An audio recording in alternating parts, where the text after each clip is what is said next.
สนุนโดยเครื่องปรับอากาศ Star Air ร้อนแค่ไหนก็เอาอยู่ยาแคปซูลขมิ้นชันอุ้ยอันบรรเทาการท้องอืดท้องเฟ้อ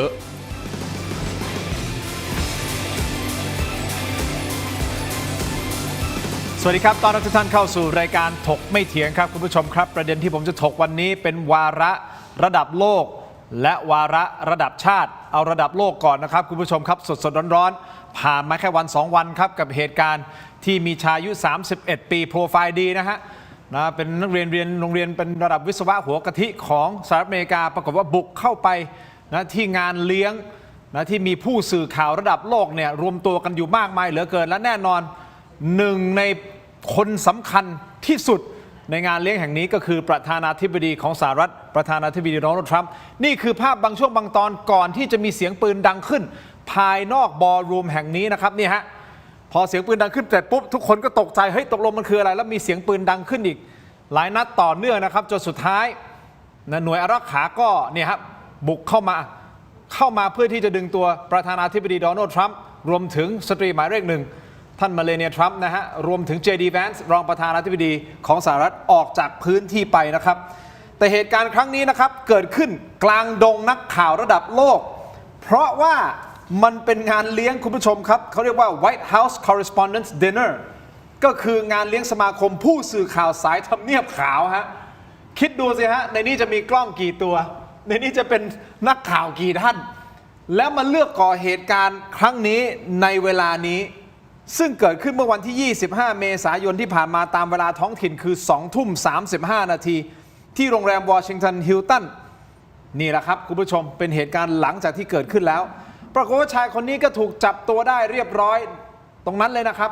เดี๋ยวผมจะมาไล่รายละเอียดให้ฟังว่าเกิดอะไรขึ้นกันแน่อันนี้มีการตั้งข้อสังเกตว่านี่คือการลอบสังหารของจริงหรือว่าเป็นแค่ละครจัดฉากเพื่อโกยคะแนนนิยมกันแน่เพราะถ้าทุกท่านติดตามข่าวก็รู้ว่าคะแนนนิยมของประธานาธิบดีโดนัลด์ทรัมป์เนี่ยต่ำมากๆเลยนะครับในช่วงหลังๆนี้โดยเฉพาะหลังเหตุการณ์ที่ไปถล่มอิหร่านโปรไฟล์หรูจบระดับวิศวะระดับหัวกะทิของประเทศไร้ประวัติอาชญากรรมแต่มาก่อเหตุการณ์แบบนี้ในสถานที่แบบนี้เขาบอกว่าหลุดรอดจากเครื่องสแกนโลหะเข้าไปพร้อมกับอาวุธหนักด้วยนะฮะทั้งที่เครื่องเตือนแล้วนะไอ้เครื่องจับวัตถุอาวุธเนี่ยเตือนแล้วนะแต่เหมือนเจ้าหน้าที่ก็กลับปล่อยให้ผ่านเข้าไปหน้าตาเฉยนี่คือเรื่องที่หนึ่งเรื่องที่สองคุณผู้ชมครับจากวาระระดับโลกเรามาที่ชายแดนประเทศไทยของเรากันหน่อยตัดภาพมาครับอันนี้ต้องบอกว่ามันหยามศักดิ์ศรีคนไทยสุดๆนี่ฮะคือร่องรอยหลักฐานที่เกิดจากอะไรครับเขาบอกว่าธงชาติไทยครับบริเวณพื้นที่ยุทธศาสตร์รูปตัวยูที่จังหวัดจันทบุรีถูกปลดหายไปจากเสาฮะงานนี้กัมพูชาออกมาปฏิเสธแรงนะออกตัวแรงเลยบอกปฏิเสธเสียงแข็งบอกเฮ้ยเราไม่ได้ทำบอกว่านี่แหละคนไทยเป็นคนปั่นข่าวขึ้นมาเองเพราะว่าพวกคุณขัดแย้งกันเองแล้วจัดฉากเอ้าอเมริกาจัดฉากหรือเปล่าเราไม่รู้แต่ประเทศไทยทางกัมพูชาบอกว่าเราจัดฉากว่าตัดธงชาติของตัวเองแล้วมาโทษโยนความผิดให้กับเขมรแต่มีหลักฐานฮะเพราะมีประชาชนแถวนั้นก็บอกว่าก่อนที่จะเกิดเหตุเนี่ยมีฐานกัมพูชาไปนั่งกงเหล้าอยู่แถวนั้นเอ้าตกลงเป็นยังไงครับคุณผู้ชมเดี๋ยวจะต้องมาวิเคราะห์กันนะฮะเพราะว่าท่านหวังอี้พี่ใหญ่ของจีนก็เพิ่งมาประเทศไทยแล้วเพิ่งจะบอกว่าเนี่ยจะเป็นกาวใจให้บอกว่ากัมพูชาเนี่ยไม่อยากรบแล้วใช่ไหมฮะเหมือนเป็นคนกลางนี่ท่านหวังอี้นะครับมาพบกับท่านอนุทินแล้วก็มีการนั่งรถไฟฟ้าท่านอนุทินขับให้ด้วยนะครับตกลงมันเป็นยังไงวันนี้เชิญตัวจริง2ท่านมาครับท่านแรกครับหัวหน้าพรรคเศรษฐกิจครับท่านพลเอกรังสีกิติยานทรัพย์ครับสวัสดีครับท่านพลเอกรังสีครับสวัสดีท่านนะครับท่านเป็นนายกสมาคมภูมิภาคศึกษาและอาจารย์ประจำมหาวิทยาลัยธรรมศาสตร์นะครับรองศาสตราจารย์ดร.ดุลยภาคปรีชารัตน์ครับสวัสดีครับอาจารย์ครับสวัสดีครับขอบคุณทั้ง2ท่านที่ให้เกียรติรายการถกไม่เถียงนะครับเอาเป็นว่าผมเข้ารายละเอียดสั้นๆนิดนึงนะฮะเกี่ยวกับทำเนียบขาวก่อนนะเราไปที่ทำเนียบขาวก่อนนะครับคุณผู้ชมครับมือปืนคนนี้ที่บุกเข้าไปแล้วเข้าไปยิงนะฮะคุณผู้ชมครับซึ่งเราก็ไม่แน่ใจว่าจุดมุ่งหมายของเขาคือต้องการที่จะไปยิงประธานาธิบดีโดนัลด์ทรัมป์หรือเปล่าแต่เขาฝ่าจุดตรวจเข้าไปนะครับแล้วไปยิงปืนลูกซองใส่เจ้าหน้าที่บริเวณหน้าล็อบบี้ห้องจัดเลี้ยงและนี่เป็นภาพที่นี่ฮะวิ่งเข้ามายิงแล้วก็ไปเลย กระสุนถูกเจ้าหน้าที่หน่วยอารักขาหรือว่า Secret Service 1 นายนะครับแต่โชคดีที่เจ้าหน้าที่สวมเสื้อเกราะกันกระสุนก็ปลอดภัยส่วนประธานาธิบดีโดนัลด์ทรัมป์และเมลานีทรัมป์ก็พร้อมด้วยคณะรัฐมนตรีก็ถูกเจ้าหน้าที่คุ้มกันพาออกจากเวทีออกไปนะครับแรงจูงใจคุณผู้ชมเจ้าหน้าที่ระดับสูงบอกว่าไปพบเอกสารคำประกาศหรือว่า manifesto ที่ผู้ก่อเหตุเขียนทิ้งไว้ระบุชัดเจนว่าต้องการมุ่งเป้าโจมตีเจ้าหน้าที่ระดับสูงในรัฐบาลของทรัมป์ซึ่งหลังจากเหตุการณ์เกิดขึ้นประมาณ2 ชั่วโมงนะครับท่านพลเอกรังสีอาจารย์ดุลยภาคครับทรัมป์ได้เปิดแถลงข่าวอย่างเร่งด่วนที่ทำเนียบขาวประมาณ2 ชั่วโมงหลังเกิดเหตุนะครับในช่วงตอบคำถามนักข่าวก็มีนักข่าวคนหนึ่งถามขึ้นมาว่าโทษนะครับท่านประธานาธิบดีโดนัลด์ทรัมป์คิดว่าทำไมเรื่องแบบนี้ถึงเกิดขึ้นกับโดนัลด์ทรัมป์บ่อยครั้งแล้วท่านตอบว่าอย่างไรฟังครับ Well, you know, I've studied assassinations, and I must tell you, the most impactful people, the people that do the most, you take a look at the people, Abraham Lincoln, I mean, you go through the people that have gone through this where they got them, but the people that do the most, the people that make the biggest impact, they're the ones that they go after. They don't go after the ones that don't do much because they like it that way.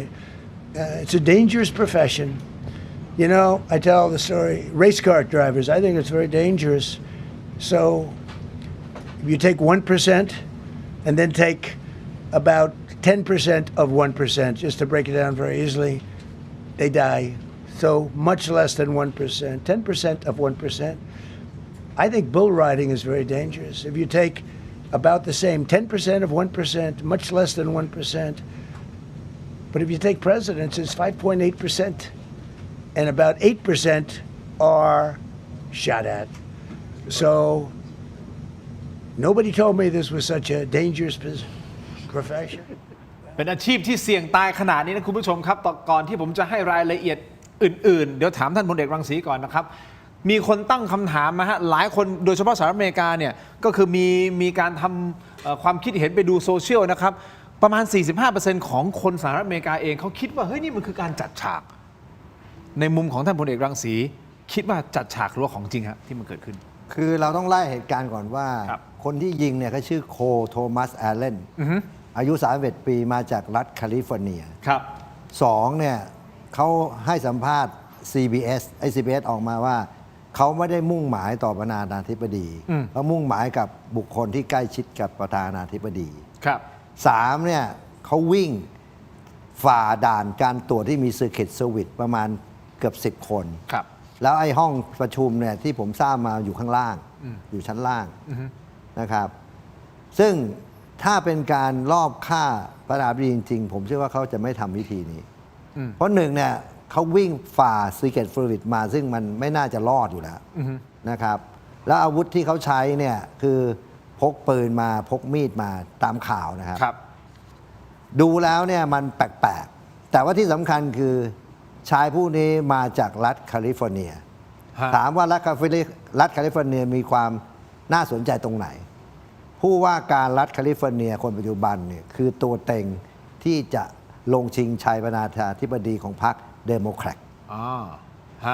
นะครับที่จะสู้กับพรรครีพับลิกันจากนี้ไปสองเนี่ยถ้าเขาจะดำเนินการฆ่าบุคคลที่ใกล้ชิดประธานาธิบดีจริงๆเนี่ยไม่จำเป็นต้องมางานนี้ฆ่าที่ไหนก็ได้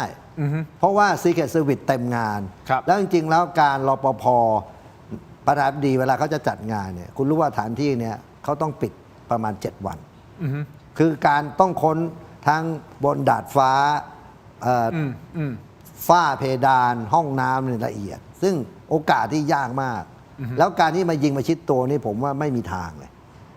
ครับมันเป็นเรื่องแปลกประหลาดมากไงนะแล้วในที่สุดแล้วที่ข่าวออกมาก็คือว่าเขาไม่ได้มาฆ่าประธานาธิบดีเขาบอกเขาจะฆ่าบุคคลที่ใกล้ชิดประธานาธิบดีซึ่งอันนี้เป็นเหตุผลที่รับไม่ได้อีกเด็ดขาดเลยว่าทำไมต้องมาฆ่าในงานที่มีประธานาธิบดีและมีการคุ้มกันแข็งแรงขนาดนี้ถ้าคุณใกล้ชิดประธานาธิบดีคุณฆ่าเมื่อไหร่ก็ได้ไปฆ่าข้างนอกก็ได้ฟังดูตลกไหมฮะก็มันก็เลยคนอเมริกันส่วนมันไม่ make sense อ่ะ45%ก็คิดว่าเฮ้ยมันตลกอ่ะใช่นี่จะมันไม่ make sense เลยคือมันรองรับกันไม่ได้ แล้วการที่จะวิ่งฝ่าด่านมันนี่คือเปิดเผยตัว จริง ๆ มันต้องซุ่มอาจจะซุ่มอยู่ในงานบนฝ้าเพดานหรือหลังเวทีถูกไหมหรือใต้สแตนที่ทำนั่งอยู่แต่นี่วิ่งเข้ามาก็คือเปิดเผยตัว แล้วคิดดูว่ากว่าจะถึงทำเนี่ยต้องผ่านอีกกี่ด่าน ยังไงรู้อยู่แล้ว เป็นไปไม่ได้ เป็นไปไม่ได้อยู่แล้ว ครับ มันก็เลยเกิดคำถามขึ้นมาว่ามันคือทฤษฎีสมคบคิดหรือเปล่าสร้างฉากเพื่อที่จะให้มันโอ้โหเป็นข่าวเพราะเขา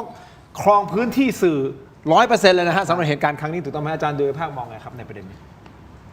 ผมคิดว่าดูการแถลงของโดนัลด์ทรัมป์เนี่ยเขาเรียกคะแนนสงสารเหมือนกันนะครับ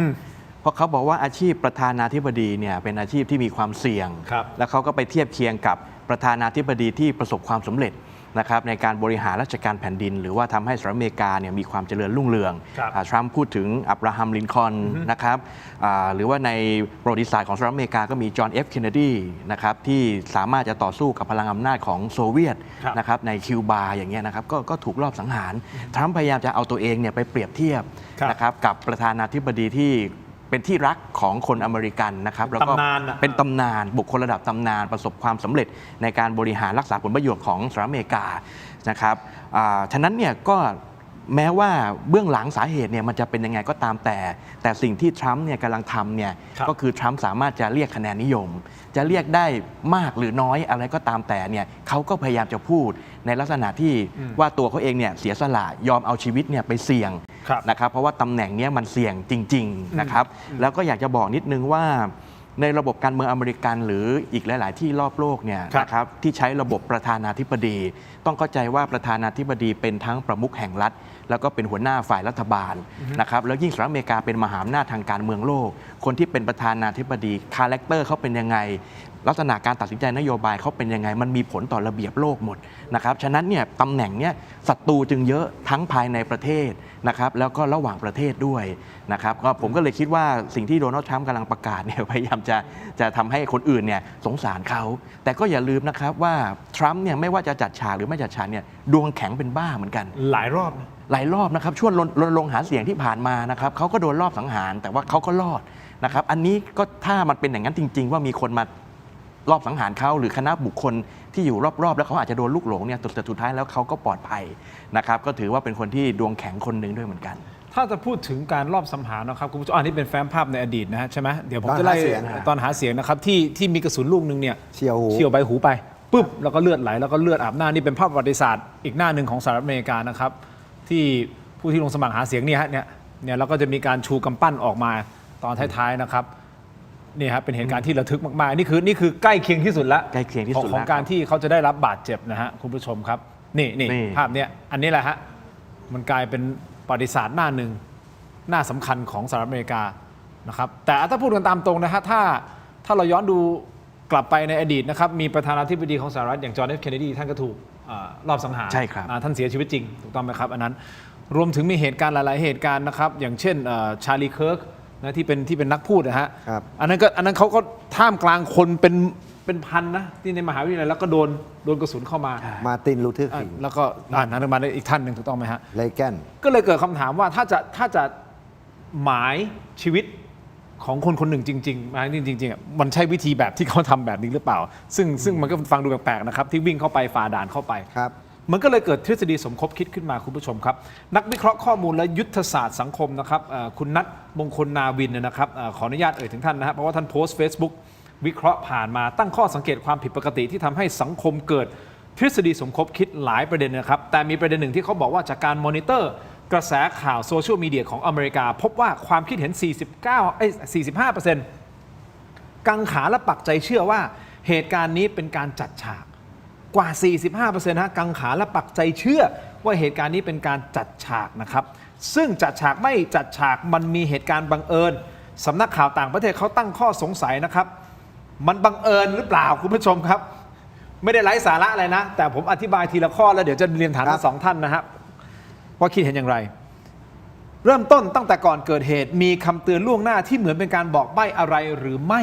อันนี้สำนักข่าวต่างประเทศเขาวิเคราะห์กันนะฮะไม่ใช่ตัวผมนะแต่หยิบยกมาเพื่อที่จะวิเคราะห์กันเพิ่มเติม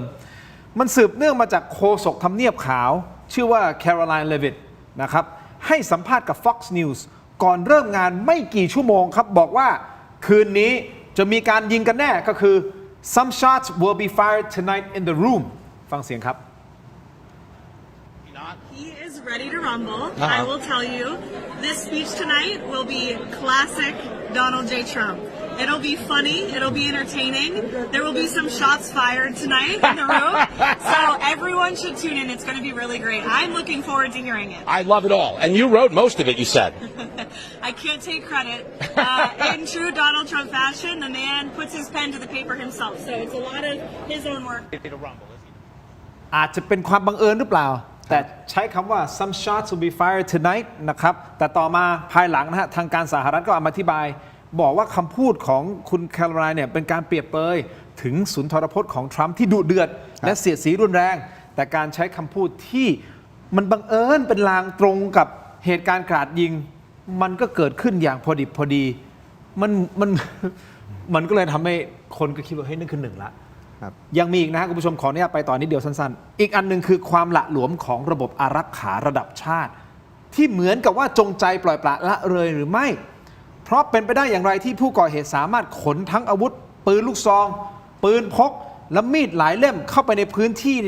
ในงานที่มีประธานาธิบดีโดนัลด์ทรัมป์ของสหรัฐเนี่ยต้องถือว่าเขาบอกเป็นคนที่มีอำนาจมากที่สุดนะ power สูงสุดของโลกนี่นะและคณะรัฐมนตรีระดับสูงรวมตัวกันนะครับเข้าไปได้ยังไงข้อสังเกตที่น่าตกใจที่สุดคือนักข่าวของ BBC ยืนยันว่าแม้เครื่องสแกนโลหะจะส่งเสียงเตือนขณะตรวจกระเป๋าเสื้อของเขาแต่เจ้าหน้าที่กลับเมินเฉยและปล่อยผ่านโดยไม่ขอตรวจค้นครับท่านพลเอกรังสีสองประเด็นนี้มันเป็นความบังเอิญใช่หรือไม่ คือมันเป็นเรื่องแปลกประหลาดคือตั้งแต่โดนัลด์ทรัมป์เนี่ยหาเสียงจนถึงรอบเนี่ยแกเป็นการถูกลอบทำร้ายครั้งที่4ครับแต่ว่ามันเป็นการผิดสไตล์ของการที่จะลอบสังหารระดับประธานาธิบดีซึ่งจริงแล้วเนี่ยเขาควรจะที่จะต้องใช้การสังหารในระยะไกลคือสไนเปอร์เพราะสไนเปอร์สมัยนี้เนี่ยยิงในรัศมี2 กิโลนี่สบายๆแล้วทรัมป์เองเนี่ยเป็นคนที่ชอบไปนู่นไปนี่ตลอดเวลานะครับเขาไม่ได้เป็นคนที่เก็บตัวเพราะนั้นผมมองแล้วมันเป็นเรื่องตลกมากอะที่คนหนึ่งถ้าต้องการที่จะมาฆ่าประธานาธิบดีเนี่ยวิ่งฝ่าตำรวจลับนะที่คุ้มครองประธานาธิบดีเข้ามาแล้วไม่ถูกยิงตายเลยนะผมตั้งข้อสังเกตตรงนี้นะปกติเนี่ยต้องถูกเรียกว่าวิสามันฆาตกรรมไปแล้วนะเพราะเขามีอาวุธปืนถูกครับแต่นี่ก็โดนจับแล้วก็ถอดเสื้อแล้วก็มัดไพ่หลังใช่ไหมครับอันเนี้ยมันแปลกๆหลายอย่างแล้วคุณคิดถึงสภาพนะถ้าคุณจะฆ่ามาดีโดนัลด์ทรัมป์โอ้โหคุณจะเข้ามาในงานนี้ซึ่งคนเยอะขนาดนี้มันเป็นไปไม่ได้อะโอเคถ้าสมมุติเกิดถ้าเราวิเคราะห์แบบนี้แล้วมันเอ๊ะหลายเอ๊ะนะแล้วเหตุการณ์นี้ถ้าสมมุติเกิดเป็นการจัดฉากจริงๆนะผมไม่ได้บอกมันคือการจัดฉากทำไปเพื่ออะไรข้อที่1ข้อที่2อาจารย์ดุริภาคคิดเห็นอย่างไรกับการจัดฉากแล้วเหตุการณ์ที่ผมเล่าเมื่อสักครู่นี้นะครับความหละหลวมของทีมอารักขารวมถึงโฆษกใช่ไหมฮะโฆษกทำเนียบขาวที่ออกมาพูดเหมือนเป็นนัยยะอย่างหนึ่งเป็นลางอย่างหนึ่งนะครับและยังมีอีกนะฮะคุณผู้ชมครับที่ประเทศอิสราเอลมีคนเสิร์ชชื่อของคนเนี้ยคนก่อเหตุเนี่ยก่อนเหตุการณ์ยิงโดนัลด์ทรัมป์นะครับแล้วเราไปดู Google Trend เนี่ยนะฮะว่ามีการเสิร์ชชื่อคนนี้จริงนะก่อนเกิดเหตุการณ์เฮ้ยอะไรมันจะบังเอิญกันขนาดนี้พักสักครู่นะคุณผู้ชมครับเดี๋ยวช่วงหน้ากลับมาวิเคราะห์กันเพิ่มเติมถกไม่เถียงครับ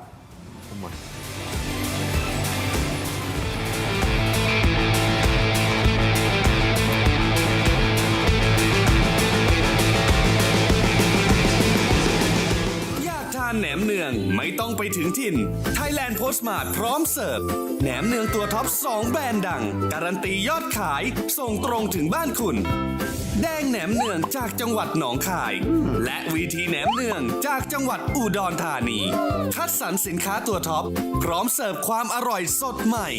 สนใจสินค้าสั่งซื้อได้ที่เว็บไซต์และแอปพลิเคชัน Thailand Postmart ตัวท็อปใกล้ๆส่งให้ถึงมือ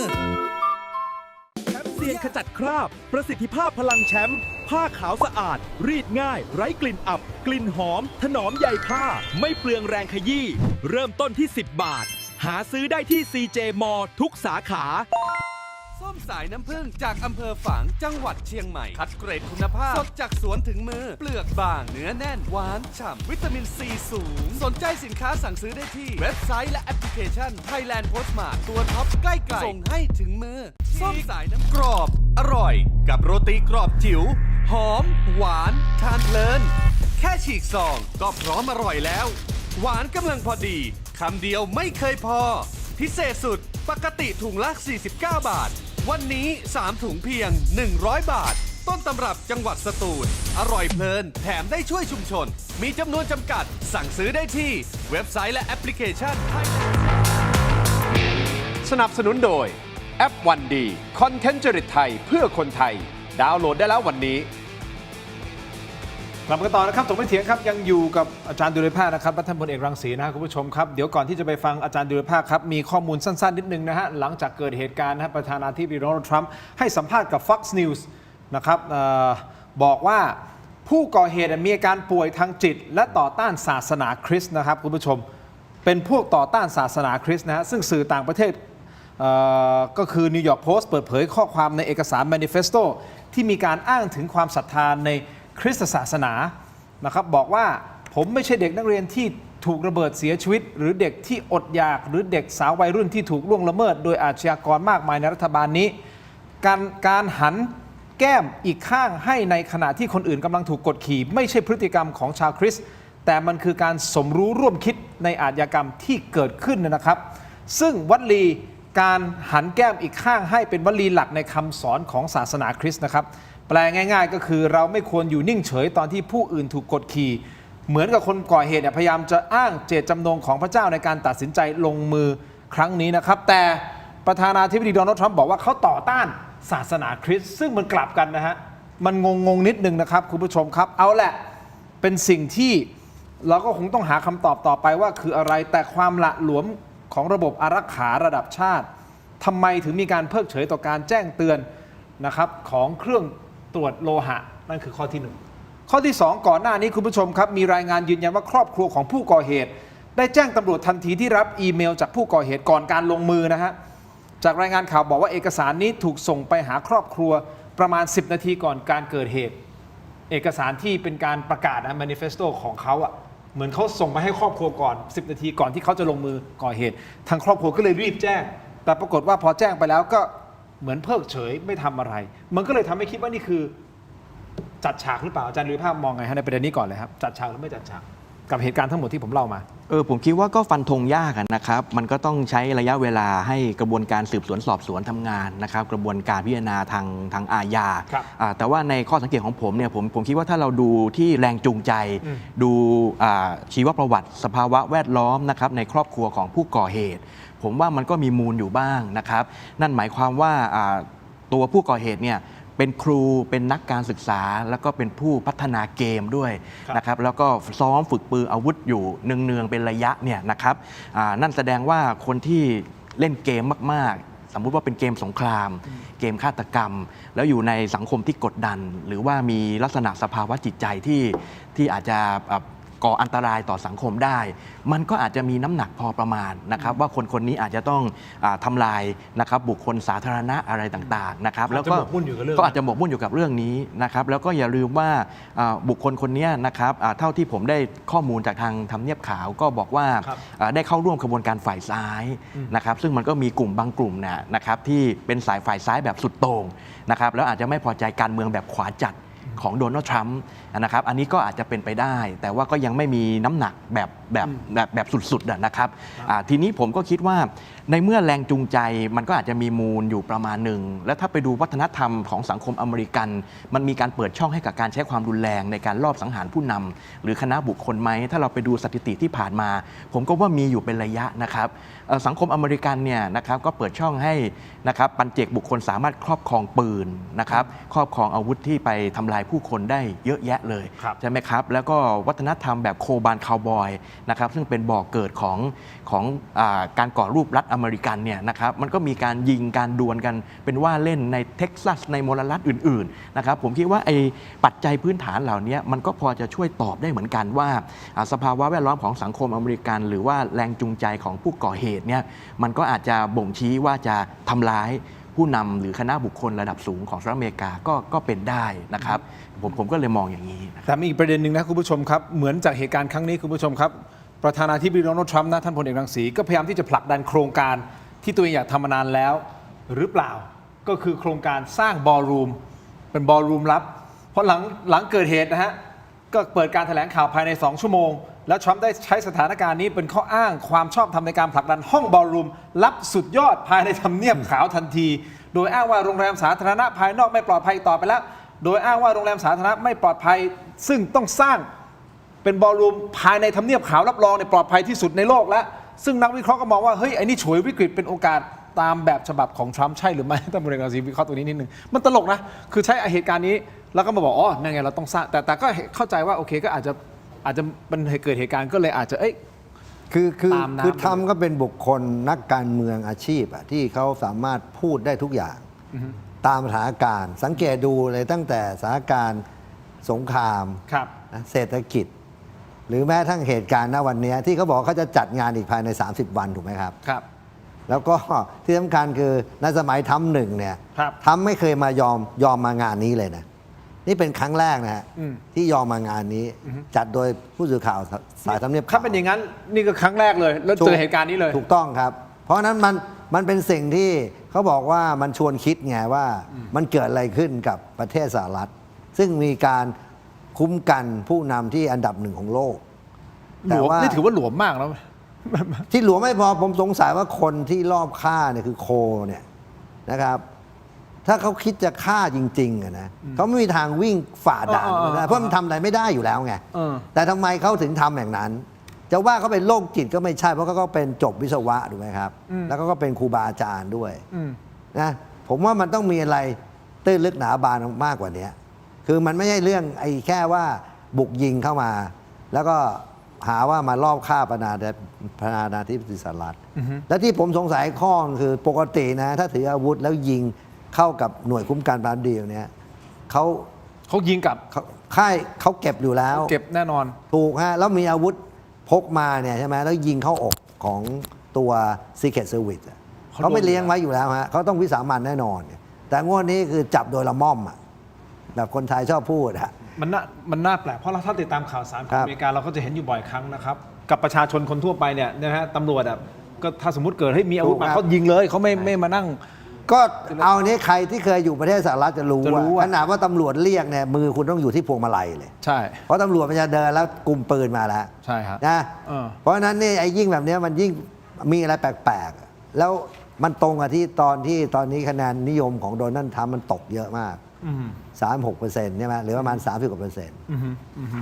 แต่ผมคิดว่าใครจัดฉากถ้าเป็นการจัดฉากนะผมว่าล้มเหลวงานเนี้ยนี่นะฮะคุณผู้ชมครับโปรไฟล์สั้นๆนิดเดียวนะของผู้ก่อเหตุคือไม่ใช่อาชญากรทั่วไปนะเขาไม่เคยมีประวัติอาชญากรรมด้วยซ้ำนะครับเขาจบการศึกษาระดับปริญญาตรีสาขาวิศวกรรมเครื่องกลจากสถาบันเทคโนโลยีแคลิฟอร์เนียหรือเขาเรียกว่า Caltech นะฮะนี่คือระดับ Caltech นี่ท็อปเลยนะฮะจบตั้งแต่ปี 2560 นะครับนอกจากนี้เขายังเพิ่งสำเร็จการศึกษาระดับปริญญาโทด้านวิทยาการคอมพิวเตอร์จากมหาวิทยาลัยแคลิฟอร์เนียรัฐแคลิฟอร์เนียนะครับเมื่อต้นปีที่ผ่านมาก็คือไร้ประวัติอาชญากรรมและเป็นหัวระดับระดับหัวกะทิด้วยเนี่ยหัวฉลาดมากครับแล้วมาก่อเหตุแบบนี้มันก็เลยน่าสงสัยซึ่งทรัมป์อาจจะใช้เหตุการณ์นี้เป็นทางลงแบบหล่อๆหรือเปล่าในการยุติสงครามกับอิหร่านนี่คืออีกหนึ่งทฤษฎีที่คิดนะครับโดยอ้างว่าตนเองผ่านความตายมาแล้วแหละจึงอยากหันมาเน้นสันติภาพหรือเปล่าไม่แต่ทรัมป์เป็นคนพูดเองเลยว่าเรื่องนี้ไม่เกี่ยวกับอิหร่านทำพูดเอาเองนะคุณทีม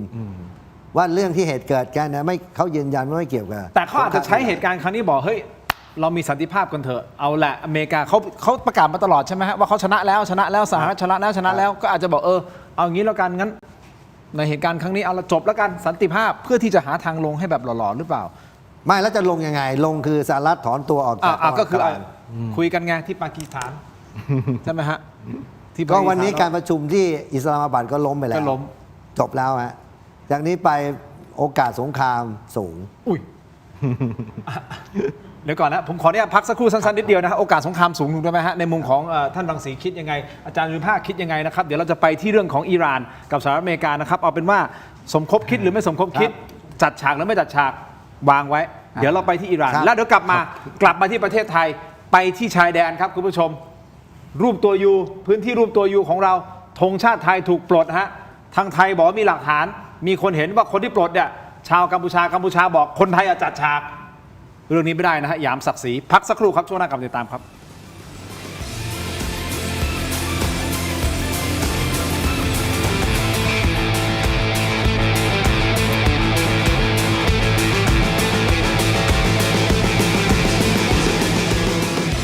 ฉลองครบรอบ 5 ปี ถกไม่เถียงแฟนรายการตัวจริง ห้ามพลาดกับบ็อกเซตสุดพรีเมียม คุ้มสุดๆ เพียง 799 บาท คุณจะได้รับไอเทม 4 รายการ 1. เสื้อรุ่นประวัติศาสตร์ 2. ลายเซ็นจากผม ถิ่นโชคกมลกิจ 3. ยาดมสมุนไพรอุ้ยอันโอสถรุ่น Limited Edition และ 4. สติกเกอร์เซ็ตสุดกวน เอาไปแปะให้สะใจ สั่งซื้อด่วนวันนี้ส่งฟรีได้ร่วมทำบุญกับมูลนิธิบ้านพระพรรีบหยิบมือถือขึ้นมาสแกน QR Code บนหน้าจอตอนนี้ได้เลย ช้าหมดอดแน่นอน น้องฝันดีเป็นกระต่ายน้อยที่รักการร้องเพลงเป็นชีวิตจิตใจ น้องฝันดีซ้อมร้องซ้อมเต้นทุกวันอย่างไม่เคยเหน็ดเหนื่อย แต่แล้วเรื่องไม่คาดฝันก็เกิดขึ้นก่อนวันแข่งเพียงวันเดียว ยามี ในขณะที่ความหวังกำลังจะหมดไป น้องฝันดีก็มองเห็นบางสิ่ง พี่คิดดี เราร้องเพลงไม่ได้ แต่เรายังเต้นได้นี่นา และลำดับต่อไป ขอเชิญพบกับน้องฝันดีครับ น้องฝันดีจะทำอะไรน่ะ เธอไม่ได้มาร้องเพลงหรอกหรอ ว้าว ถึงจะร้องเพลงไม่ได้ แต่น้องฝันดีก็เปลี่ยนวิกฤตให้เป็นการแสดงที่ยอดเยี่ยม พร้อมกับเพื่อนๆของเธอ ด้วยความคิดสร้างสรรค์อันน่าทึ่งทำให้น้องฝันดีได้รับรางวัลไปครอง และที่สำคัญที่สุด เธอยังได้เรียนรู้บทเรียนอันมีค่าอีกด้วย เมื่อแผนหนึ่งไม่สำเร็จ เราก็สร้างแผนใหม่ได้เสมอค่ะ อย่ายอมแพ้นะครับ จำไว้นะคะเด็กๆ ทุกปัญหามีทางออกเสมอ ขอแค่เราไม่ยอมแพ้ ดูนิทานย้อนหลังอ่านอีบุ๊กสนุกๆทำตารางเรียนออนไลน์ฟรีค้นพบโลกแห่งจินตนาการ สนับสนุนโดย ยาท่าน้ำขาวหารคู่ 49 บาท ฝาสีฟ้า มีตัวยาฟีนิลซาลิซิเลต I Herb You Sugar Free ชุ่มคอมีสารสกัดสมุนไพร 4 ชนิด เอาละครับคุณผู้ชมกลับมากันต่อนะฮะรายการถกไม่เถียงอยู่กับท่านพลเอกรังสีนะครับแล้วก็ท่านอาจารย์ดุลยภาสนะฮะคุณผู้ชมครับอย่างนี้ฮะก่อนที่เราจะไปประเด็นเรื่องของกัมพูชานะครับนอกเหนือจากการปลดธงแล้วยังมีประเด็นของการยกเลิก MOU 44อีกนะฮะยกเลิก MOU 44นะครับเราทำได้ใช่หรือไม่และผลมันจะเป็นอย่างไรถ้ายกเลิกไปแล้วจะเกิดอะไรขึ้นนะครับทางกัมพูชาคาดว่าน่าจะมีการเตรียมการและคาดว่าอาจจะรู้ว่าเราจะมีการยกเลิก MOU 44ซะด้วยซ้ำนะครับเดี๋ยวจะมาเล่า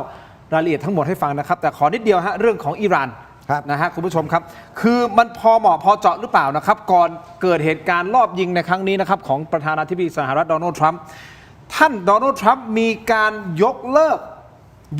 กการกำหนดเยือนปากีสถานของนายสตีฟวิทคอฟผู้แทนพิเศษด้านกิจการตะวันออกกลางและนายเจเรดคูชเนอร์ลูกเขยซึ่งอยู่ในทีมเจรจาเรื่องตะวันออกกลางนะครับยกเลิกไปเลยมีภาพโพสต์นะครับท่านโพสต์มาในTruth Social ของท่านนะครับโพสต์นี้เกิดขึ้นประมาณ6ชั่วโมงก่อนจะมีการเหตุการณ์ยิงเกิดขึ้นนะท่านเขียนว่าผมเพิ่งสั่งยกเลิกการเดินทางของคณะผู้แทนที่จะไปกรุงอิสลามาบัดประเทศปากีสถานเพื่อพบกับพวกอิหร่านเสียเวลาเดินทางเปล่าๆงานก็เยอะเกินไปยิ่งไปกว่านั้นตอนนี้ภายในกลุ่มผู้นำหมายความว่ากลุ่มผู้นำของอิหร่านนะครับของพวกเขากำลังทะเลาะเบาะแว้งและสับสนกันอย่างหนักไม่มีใครรู้เลยว่าใครเป็นคนกุมอำนาจแม้แต่ตัวพวกเขาเองก็ยังไม่รู้ที่สำคัญคือพวกเราถือไพ่เหนือกว่าทุกใบส่วนเขามีแต่ความว่างเปล่าถ้าอยากจะคุยกันนักแค่ยกหูโทรศัพท์มาหาผมสินี่ มันบังเอิญเหลือเกินนะครับอันเนี้ยมันดูแปลกๆแล้วป่ะฮะยกเลิกตรงนี้ท่านพลเอกรังสีนี่คือยกเลิกเป็นกลยุทธ์ก็คือวันนี้เนี่ยจุดผกผันของสงครามมันเปลี่ยนข้างยังไงครับก็จากการที่อิหร่านเนี่ยปิดช่องแคบฮอร์มุซนะครับสหรัฐก็พยายามที่จะให้เปิดให้ได้ครับแต่ตอนหลังสหรัฐเปลี่ยนแผนเลยก็คือมาบล็อกข้างนอกก็คือบล็อกในน่านน้ำสากลบริเวณอ่าวโอมานครับซึ่งวันนี้มันก็ส่งผลแล้วนะครับเพราะว่าน้ำมันดิบที่เคยผ่านช่องแคบฮอร์มุซเนี่ย วันหนึ่ง20 ล้านบาร์เรลเหลือแค่4 ล้านบาร์เรลหายไป 80%ทำให้อิหร่านสูญเสียรายได้ไปวันละ400 ล้านเหรียญ ครับ นะครับซึ่งอันเนี้ยผมถือว่าเป็นจุดผกผันของสงคราม ซึ่งถ้าอิหร่านยังปล่อยนี้ต่อไปเนี่ยอิหร่านจะถูกปิดล้อมทางเศรษฐกิจและมีผลกระทบแน่กับเศรษฐกิจภายใน เพราะวันนี้อิหร่านเองลบมา2 เดือนก็พูดง่ายๆว่าเสียหายหนักอยู่แล้วนะครับเพราะฉะนั้นการที่โดนัลด์ทรัมป์เนี่ยไม่เจรจาหรือว่าบ่ายเบี่ยงเนี่ยผมเชื่อว่าเขาคิดว่าตรงเนี้ยได้ผล ก็คือบีบไปเรื่อยๆบีบทางเศรษฐกิจไปเรื่อยๆ ก็เขาทำเช่นเดียวกับที่เขาทำกับอิรักเลย ปิดล้อมทางเศรษฐกิจไปจนอ่อนแอจนประชาชนมีปัญหากับผู้ปกครอง แล้วอิรักแล้วสุดท้ายผมเชื่อว่าถ้าสหรัฐทำไปเรื่อยๆโดยอิหร่านไม่ปรับแผนนะที่ว่าจะผลักดันกองเรือนี้ให้ออกไปเนี่ยผมเชื่อสุดท้ายพอเศรษฐกิจอิหร่านอ่อนแอมากๆเนี่ยโดนัลด์ทรัมป์จะใช้กำลังทางบกเข้ายึดเตหะรานแล้วเปลี่ยนแปลงการปกครอง ท่านพลเอกรังสีคิดว่าจะมีการให้ภาคพื้นดินเข้าไป มันชัดเจนอยู่แล้ว เพราะว่าการปิดล้อมแบบนี้ทำให้อิหร่านเสร็จ แล้วก็ที่สำคัญคือจีนก็กระเทือนเพราะน้ำมันออกมาไม่ได้ แล้วถ้ามันได้ผลจริงๆนะผมเชื่อว่าอเมริกาจะขยาย คือดับเบิลล็อกคือมาที่ช่องแคบมาลากาด้วยอันนั้นจีนดับสนิทเลยนะถ้าเป็นอย่างนั้นใช่ฮะเพราะฉะนั้นวันนี้เนี่ยผมต้องมองดูชั่วโมงต่อชั่วโมงเพราะว่ามันมีหนทางเดียวผมเชื่อสหรัฐยังไงไม่มีทางยอมถอนกองเรืออันนี้ครับมีอย่างเดียวคือ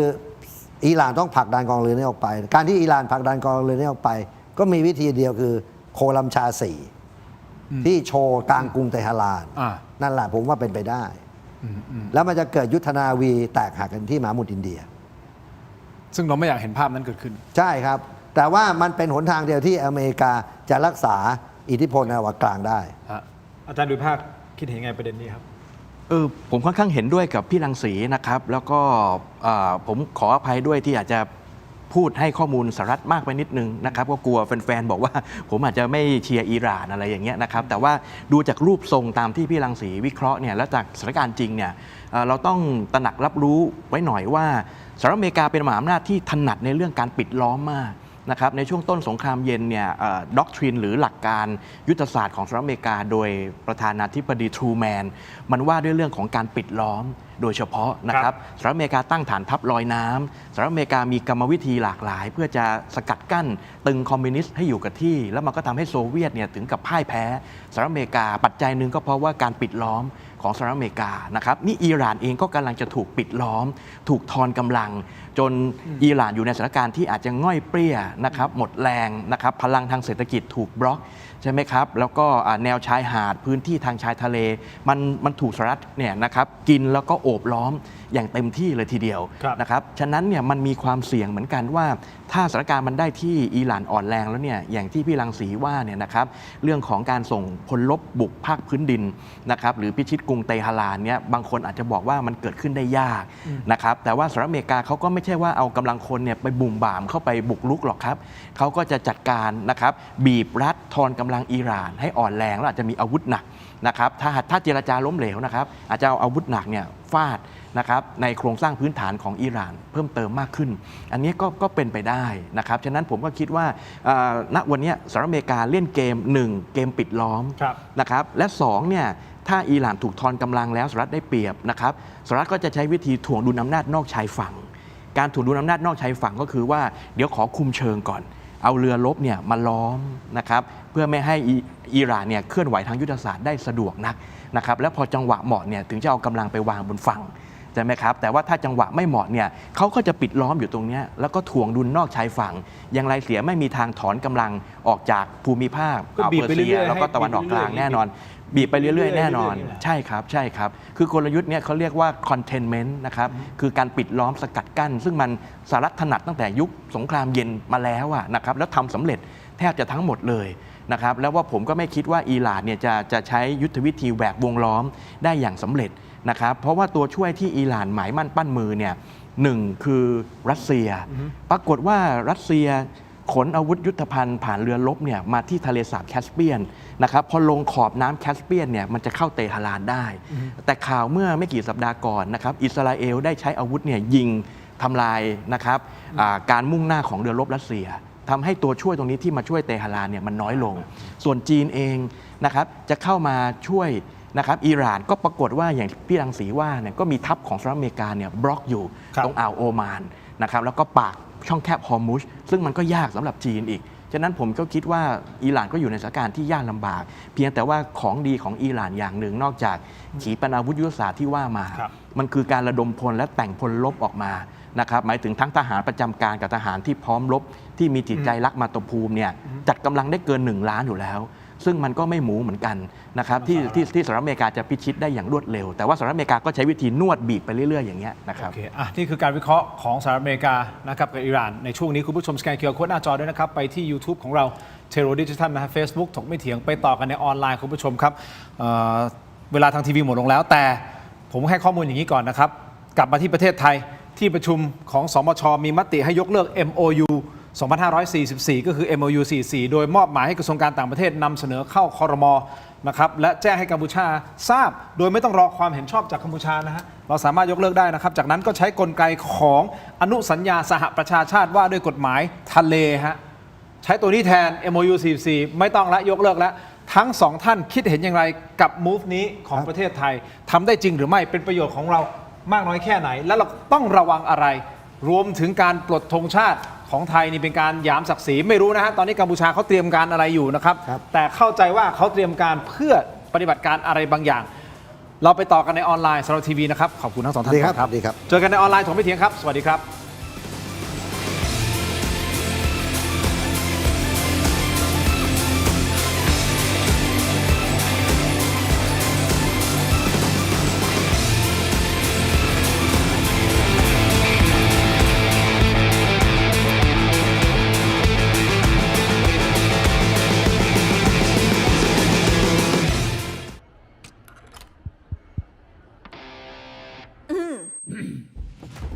ไมบาซิน OTC รสส้มและรสมะนาว ยาอมบรรเทาอาการเจ็บคอ ช่วยระงับเชื้อในปากและลำคอ จากเกรเตอร์ฟาร์มาตรวจอ่านคำเตือนในฉลากก่อนใช้ยา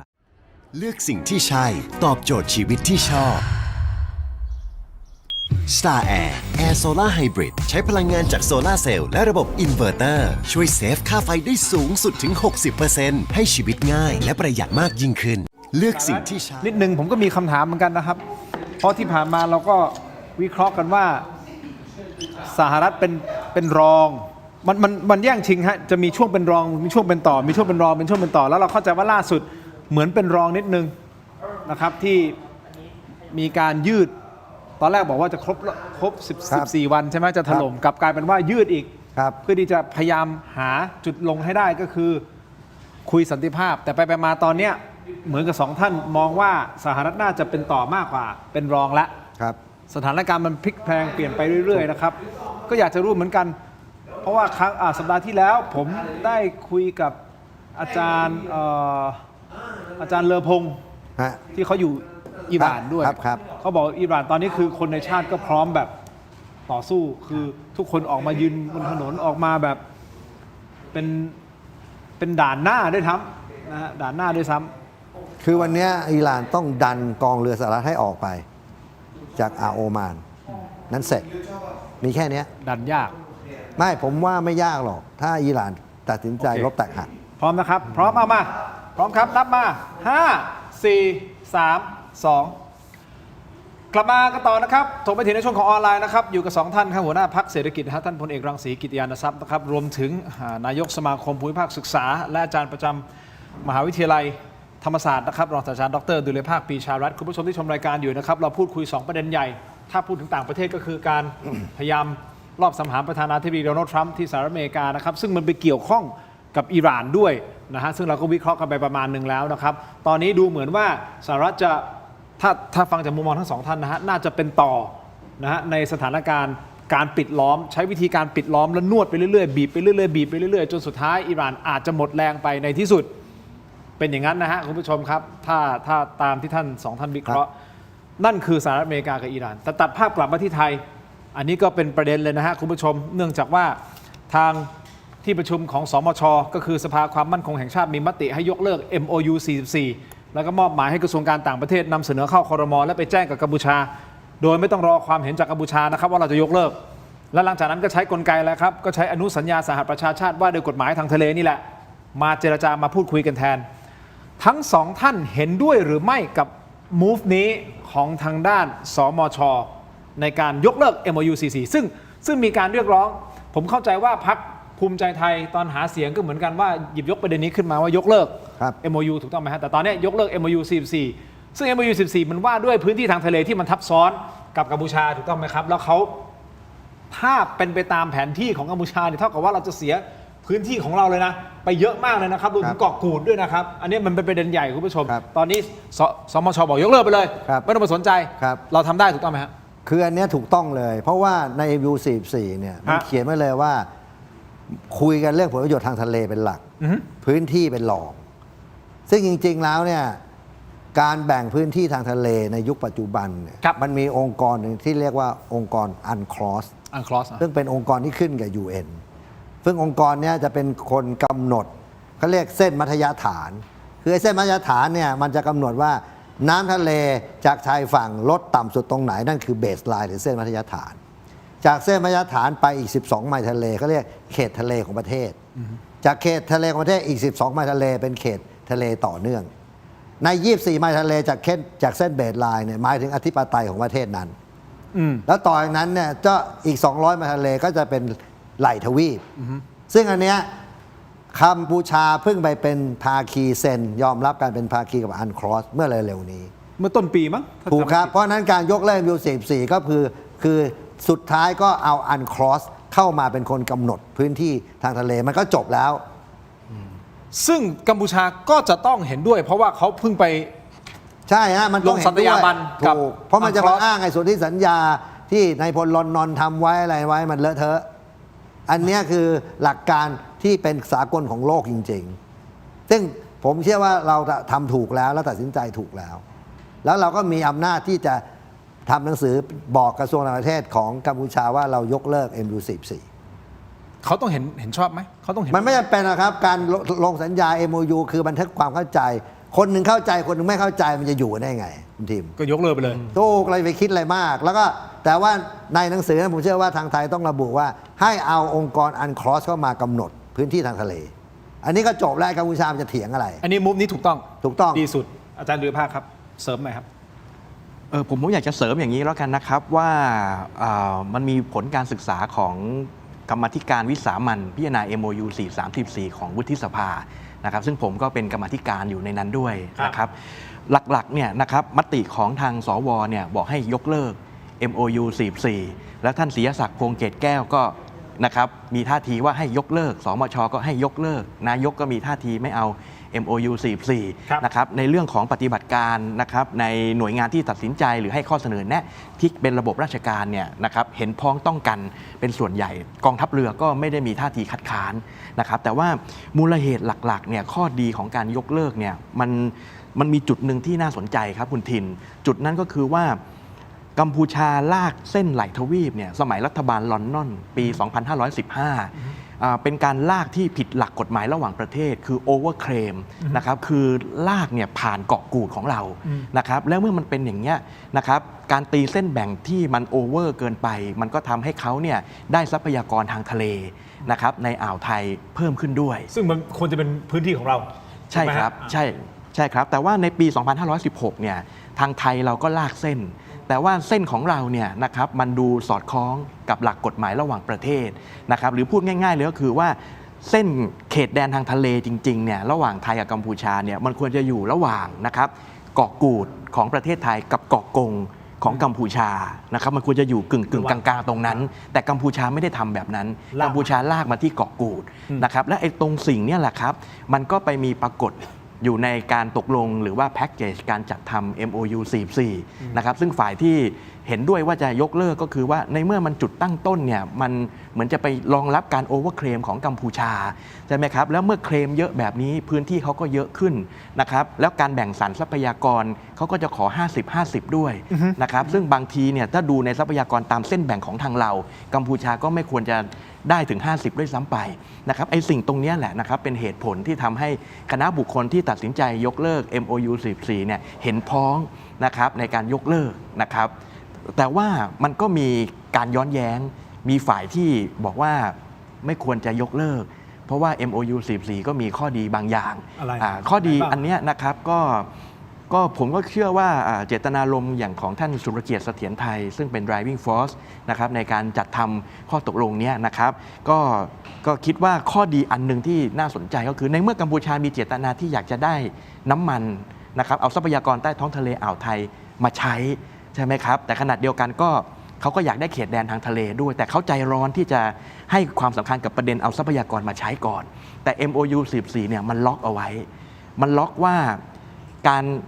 นะครับกำหนดเขตแดนทางทะเลตกลงกันเนี่ยกับการเอาทรัพยากรขึ้นมาใช้เนี่ยมันไม่สามารถจะแยกขาดกันได้มันต้องไปด้วยกันไปพร้อมๆกันอย่างนี้ก็เท่ากับฟรีซความต้องการของกัมพูชานะครับที่จะเร่งรัดในการใช้ทรัพยากรในสูตรที่เขาบอกว่า 50-50 เนี่ยนะครับ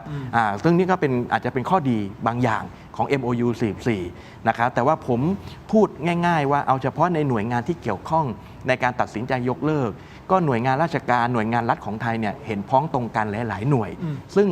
จะไม่เหมือนกับ MOU 43ซึ่ง MOU 43เนี่ยในระบบราชการเนี่ยเสียงแตกเหมือนกันนะครับเพราะว่าในกรรมาธิการของวุฒิสภาเนี่ยมีมติบอกให้ยกเลิก43ด้วยแต่ว่าท่านศรีศักดิ์บอกว่าให้พิจารณาให้รอบคอบก่อนที่จะยกเลิกใช่ไหมครับท่าทีของกองทัพบกหรือกรมแผนที่ทหารผมไม่เห็นออกมาสนับสนุนการยกเลิก MOU 43อย่างชัดเจนและนี่คือความแตกต่างระหว่าง43ที่เป็นพรมแดนทางบกกับ44ทางทะเลงั้นก่อนที่ผมจะกลับไปที่ท่านพลเอกรังสีนะครับนิดเดียวที่อาจารย์บอกว่าข้อดีอันหนึ่งของ MOU 44ก็คือว่าจะไปล็อกกัมพูชาใช่ไหมครับในเรื่องของการหาผลประโยชน์ทางทะเลกับการแบ่งเขตแดนฟรีซเอาไว้มันเป็นเรื่องเดียวกันถูกต้องไหมฮะทำให้เขาไม่สามารถทำอะไรได้ล็อกไว้อันนี้คือสาระสำคัญเลยถ้าสมมติเรายกเลิกไปล่ะครับก็เท่ากับว่ามันปลดล็อกตรงนี้สำหรับเขาหรือเปล่ามันจะมีครับก็ส่วนหนึ่งก็มองได้ว่ามันปลดล็อกตรงนี้สำหรับเขาใช่ไหมครับแต่ว่าอีกส่วนหนึ่งเนี่ยเราก็เตรียมกลไกใช่ไหมครับในการเจรจาผ่านอังครอสที่พี่รังสีว่าซึ่งมันก็เป็นไปตามหลักกฎหมายระหว่างประเทศแล้วกัมพูชาก็เพิ่งให้สัตยาบันนะครับแต่ว่าก็มีคนย้อนแย้งมาอีกว่าอังครอสอย่างเดียวมันจะพอไหมหรือกัมพูชาจะไปเปิดคดีใหม่อะไรอีกอันนั้นผมว่าก็สุดแท้แต่กัมพูชานะครับเพราะว่าแต่ละประเทศก็ไม่มีใครไปห้ามใครได้ไม่ให้ไปฟ้องร้องอะไรต่างๆเหล่านี้นะครับเราเองก็ฟ้องกัมพูชาได้ไหมอย่างไรนะครับก็แต่ละประเทศก็มีออปชันเป็นของตัวเององครอสจะเพียงพอไหมท่านพลเอกรังสีเหลือเฟือครับเพราะมันเป็นองค์กรสากลแล้วเขาคือการกำหนดรายทวีปกำหนดเขตต่อเนื่องเขตประเทศเขตเศรษฐกิจจำเพาะอันนี้มันอยู่ในหลักการอยู่แล้วแล้วทุกประเทศก็ใช้อันครอสทั้งนั้นเกิดคำถามครับเพราะว่าที่ผ่านมาเนี่ยแน่นอนแหละไม่ว่าจะประเทศไหนเขาก็ต้องการ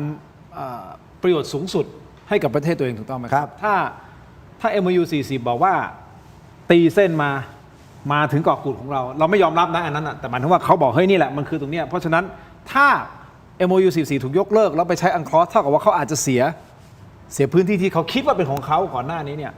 หายไปเลยนะครับเขาจะยอมสุดท้าย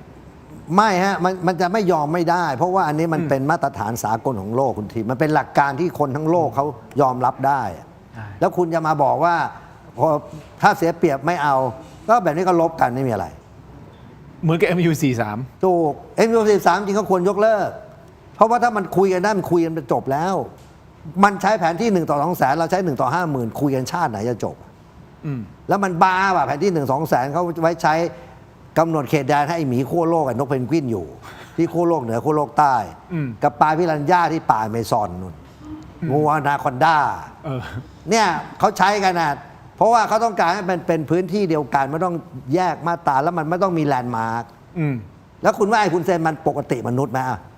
มันเอาแผนที่1 ต่อไอ้มาตรา1 ต่อ 200,000มากำหนดพื้นที่ที่คนอยู่ไอ้นั่นเขาไว้กำหนดที่ขั้วโลกเหนือขั้วโลกใต้จริงๆนี่ผมไม่พูดเล่นนะมันเป็นที่ของหมีแพนไอ้โพล่าแบร์กับไอ้นกเพนกวินแล้วมันจะมาบ้าอะไรไงผมถามอะไรเนี่ยไม่มีใครเขาใช้มันแบ่งพื้นที่กับเวียดนามกับลาวมันก็มาใช้1 ต่อ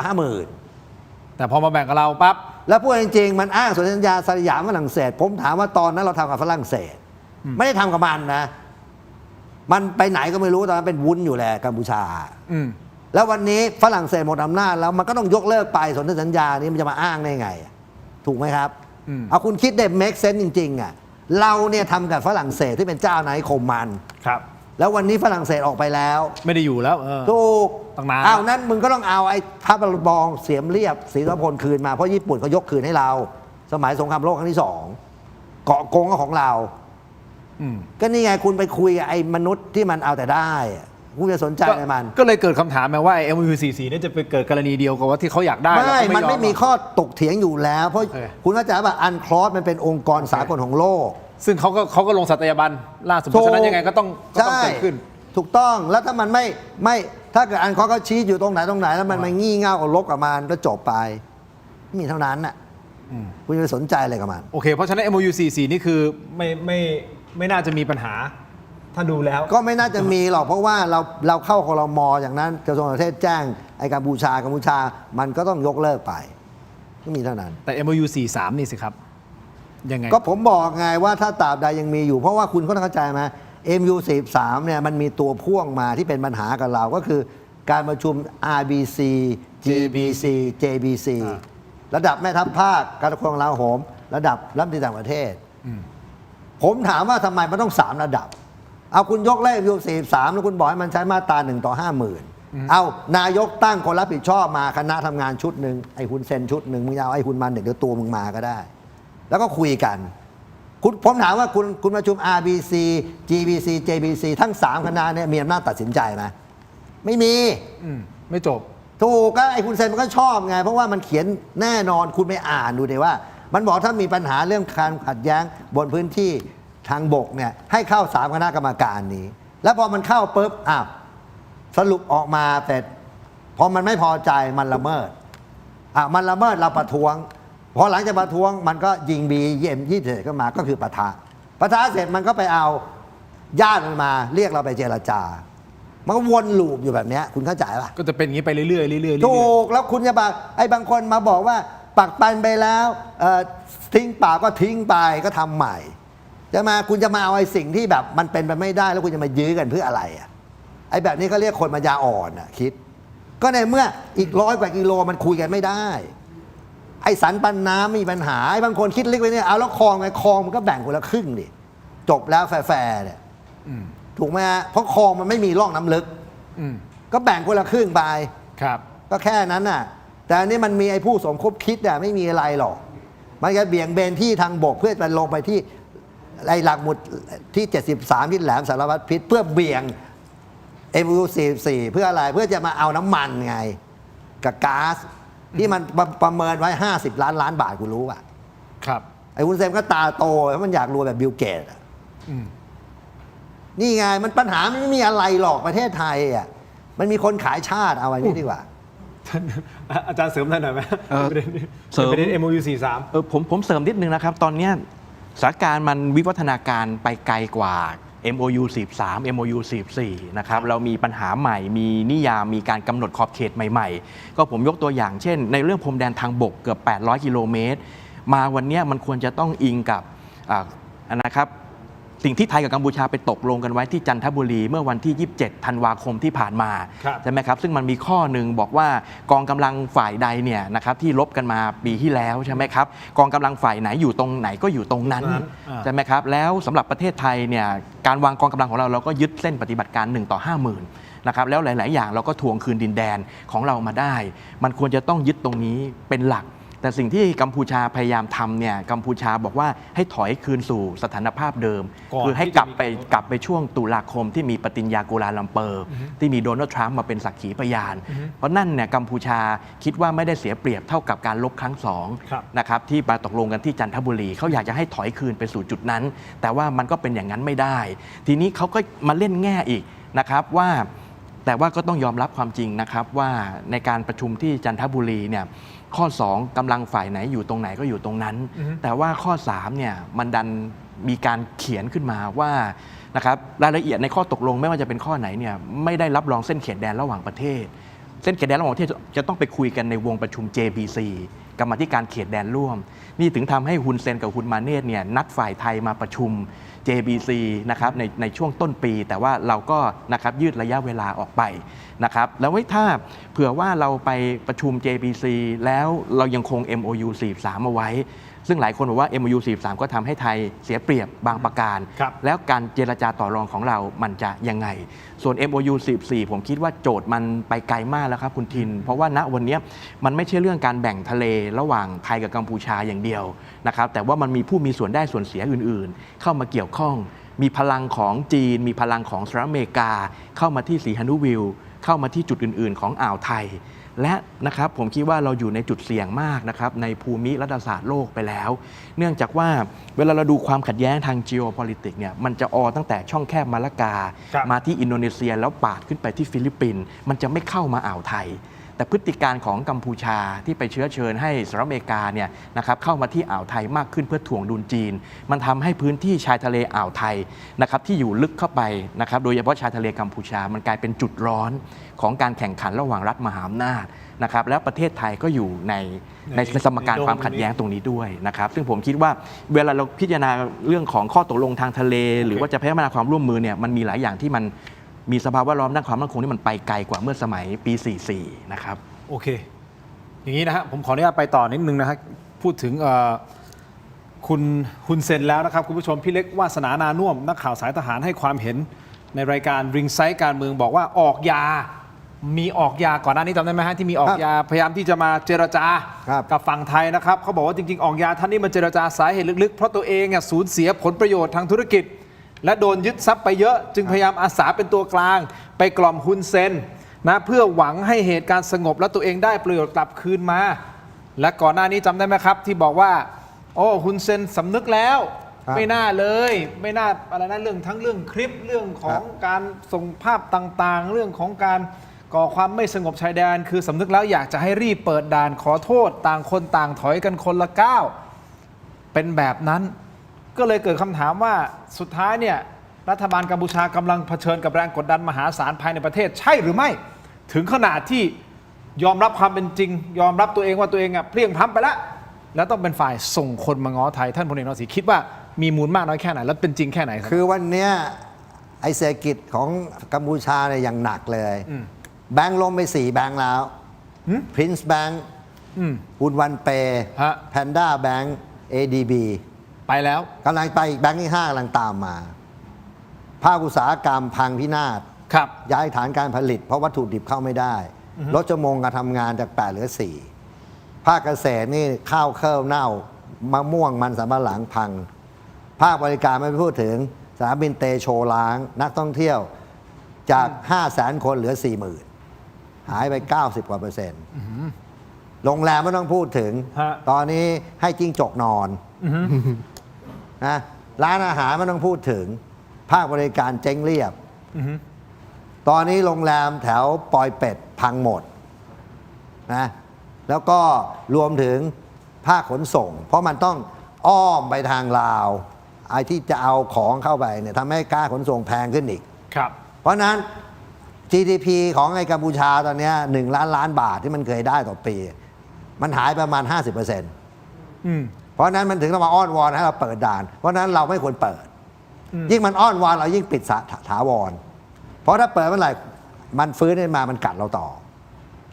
รอบนี้ผมบอกให้มันเจ๊งแล้วก็บอกมันว่ามึงต้องใช้แผนที่ 1:50,000 ในการปราบปรามเขตแดนมึงใช้อันครอสจบแล้วตรงไหนตัวนี้เป็นตัวบีบใช่แล้วตรงไหนสร้างรั้วได้เราสร้างไปเลยงบสร้างรั้วมาแล้วนี่ก็บอกอนุมัติแล้วก็สร้างรั้วไปเพราะฉะนั้นการบีบเขาก็เหมือนสหรัฐกำลังบีบอิหร่านแบบนี้เหมือนกันถูกต้องก็บีบทางเศรษฐกิจเพราะว่า 80% ของรายได้กัมพูชามันพึ่งพาเราคุณเปิดด่านเมื่อไหร่ไอ้สแกมเมอร์กลับมาทันทีซึ่งตอนนี้ก็มีแล้วนะสแกมเมอร์ก็ไม่ฮะมันน้อยมากแต่มันไม่ได้อยู่วันนี้อินเทอร์เน็ตมันอะไรไม่นั่นแล้วคอยดูไอ้ออกยามันกลับมาเต็มในรอบเนี้ยออกยามันแต่ตัวคุณดูออกยาเฉินเจอ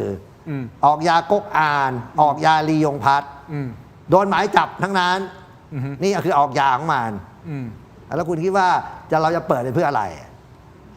เขาต้องการให้เราเปิดด่านมากที่สุดนะตอนนี้ก็ผมเคยบอกมาแล้วว่ามันปากเก่งไงมาบอกปิด500 ปีนี่กูเพิ่งปิดแค่ปีกว่าเลยต้อง499 ปีปิดต่อไม่ต้องสนใจใช่อนุมัติเลยเนี่ยปิดต่อนายกหนูปิดต่อจนกว่ามันจะยอมรับเงื่อนไขอันครอสกับ1:50,000จบเลยถ้ามันยอมรับเงื่อนไขอันครอส1:50,000เนี่ย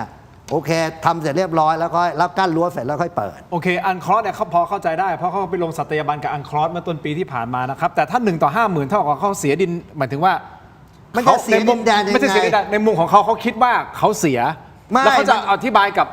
ประชาชน มันคิดไม่ได้เพราะแผนที่1 ของแสนผมบอกแล้วมันไว้สำหรับ ใช่ ทำอาณาเขตให้หมี แต่เขาได้ประโยชน์จาก บนกเพนกวิน 1 ต่อ 2 แสนไงท่านรังสี ไม่ เขาได้ผลประโยชน์แต่1 ต่อ 2 แสนหมายถึงเขานะ ไม่คุณก็อย่าไปบ้าตาม เขาไม่บ้าตามไงแต่หมายถึงว่าในมุมการเมืองของเขาเองอ่ะเขาก็ ผ ต้อ ม งรัก เนี่ย ษา นะ การเมืองเขา อึดอัดใจมากเลยกับไอ้คนที่บอกว่าเอ้ยเนี่ยปักปันมาหลายถ้ายกเลิก1 ต่อ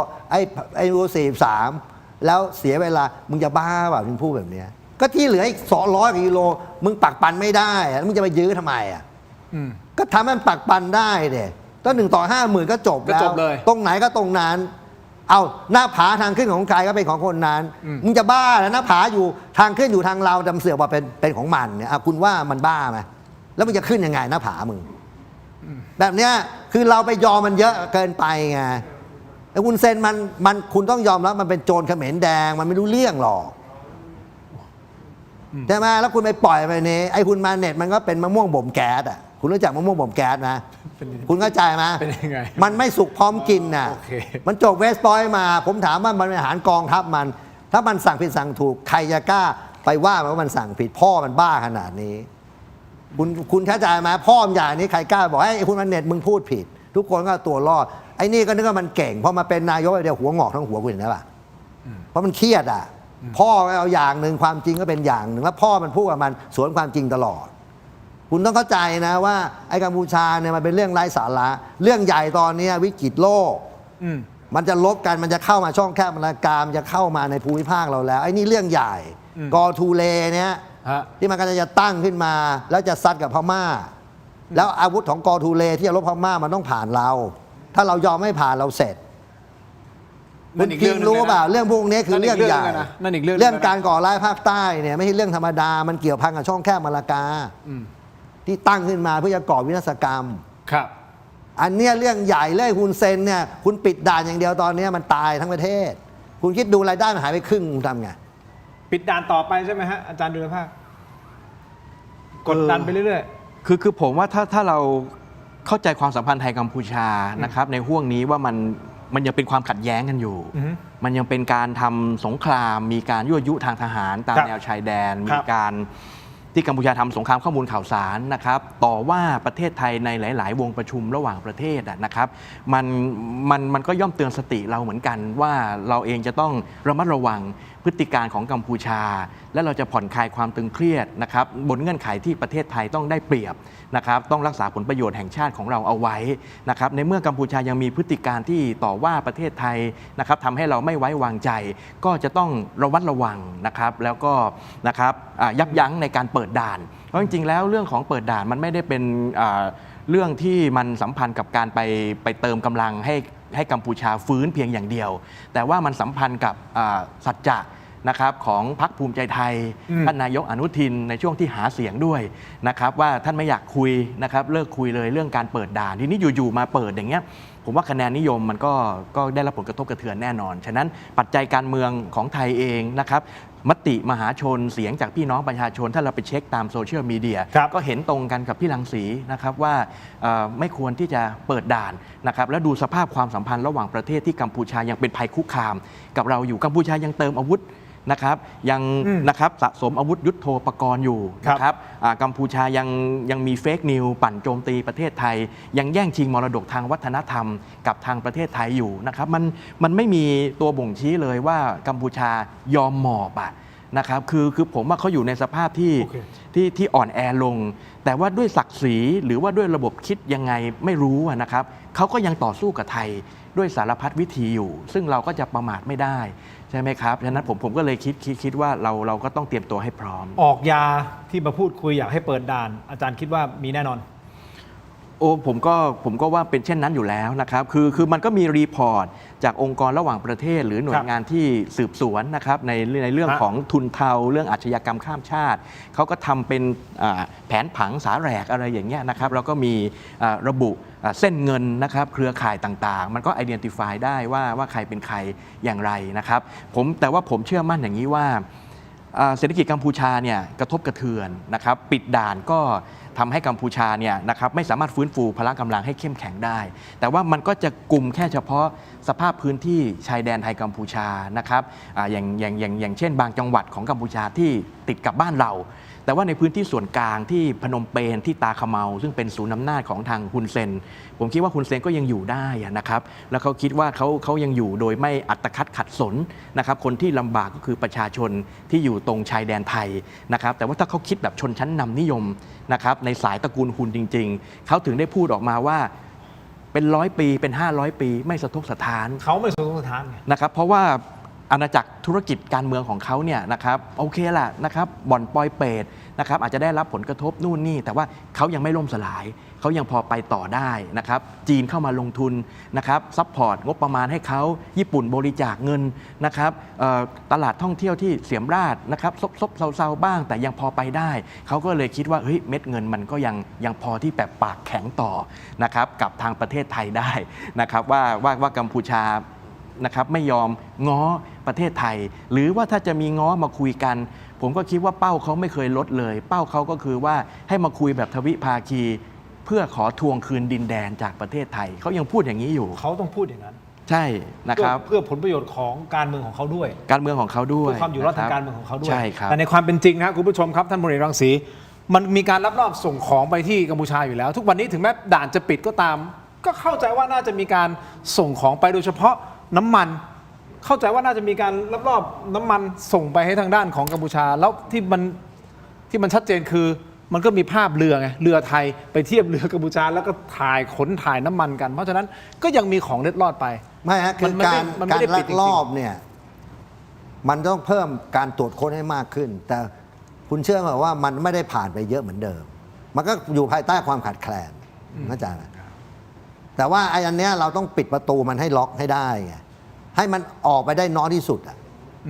ซึ่งตอนนี้มันส่งผลอยู่แล้วกัมพูชาเนี่ยมันไปไม่รอดหรอกนั้นไอ้ฮุนเซนมันจะไม่มาโยนหินถามทางอยู่ตลอดเวลาหรอกว่าจะเจรจาเปิดด่านไหมจะขอประชุม JBC ไหมอะไรเนี่ยโธ่ถ้าลองมันยังอยู่ได้ดีมันโอหังมากกว่านี้เยอะ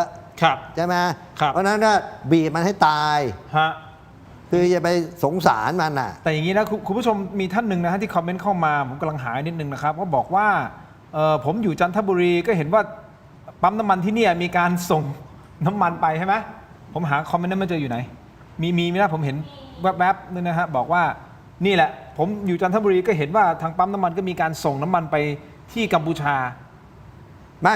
มันก็คงมีเล็ดลอดมั่งอะแหละฮะแต่ว่ามันไม่เหมือนเมื่อก่อนเนี่ยถ้าคุณเปิดด่านเมื่อไหร่คราวนี้เต็มอัตราศึกมันจะฟื้นตัวเร็วนี่มันหลบซ่อนๆเนี่ยผมเชื่อว่ามันไม่ได้อะไรมากมายหรอกแต่ว่าเราก็ต้องดูให้มันแน่นหนาขึ้นอ่ะเพราะชายแดนของมันกับเราเนี่ย798 กิโลเมตรมันไม่ใช่เรื่องง่ายแล้วถ้าอย่างนี้ท่านหวังอี้เป็นรัฐมนตรีว่าการกระทรวงการต่างประเทศของจีนนะครับมาที่ประเทศไทยแล้วไปพบกับท่านอนุทินนะครับแล้วก็พูดกับท่านอนุทินบอกว่าจีนยินดีเป็นตัวกลางในการแก้ไขปัญหาความขัดแย้งระหว่างไทยกับกัมพูชาเนี่ยท่านนี้ท่านหวังอี้นะครับพร้อมเปิดเผยนะถึงท่าทีของกัมพูชาต่อไทยบอกว่าเหมือนกับว่าทางด้านของกัมพูชาไม่อยากสู้รบกับไทยแล้วไม่อยากเผชิญหน้าแล้วไม่อยากมีความขัดแย้งแล้วแต่เอาตรงๆนะการกระทำของกัมพูชาดูเหมือนจะสวนทางกับท่านหวังอี้หรือไม่นะเพราะที่บริเวณใกล้ช่องชัมแตจังหวัดศรีสะเกษนะครับซัมแตพบความเคลื่อนไหวของกำลังทหารที่ตั้งฐานในระยะกระชั้นชิดกับฝั่งไทยมีการนำผ้าสแลนมาขึงไว้ในจุดที่มองเห็นได้อย่างชัดเจนโดยฝ่ายทหารไทยได้ตะโกนสื่อสารไปยังฝั่งกัมพูชาขอความร่วมมือไม่ให้ดำเนินการใดที่อาจจะก่อให้เกิดความกระทบกระทั่งกันหรือมีลักษณะไม่เหมาะสมขอให้ต่างฝ่ายต่างอยู่อย่ายั่วยุกันพร้อมขอให้นำผ้าดังกล่าวเนี่ยออกจากพื้นที่นี่เนี่ยแบบนี้ฮะคุณผู้ชมเราไปฟังเสียงนิดนึงครับไปฟังเสียงหน่อยครับ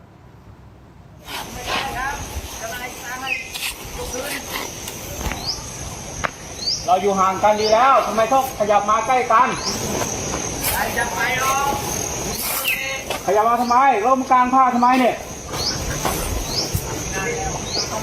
มันการงานอะไรเขาไม่ให้ทำให้ต่างคนต่างอยู่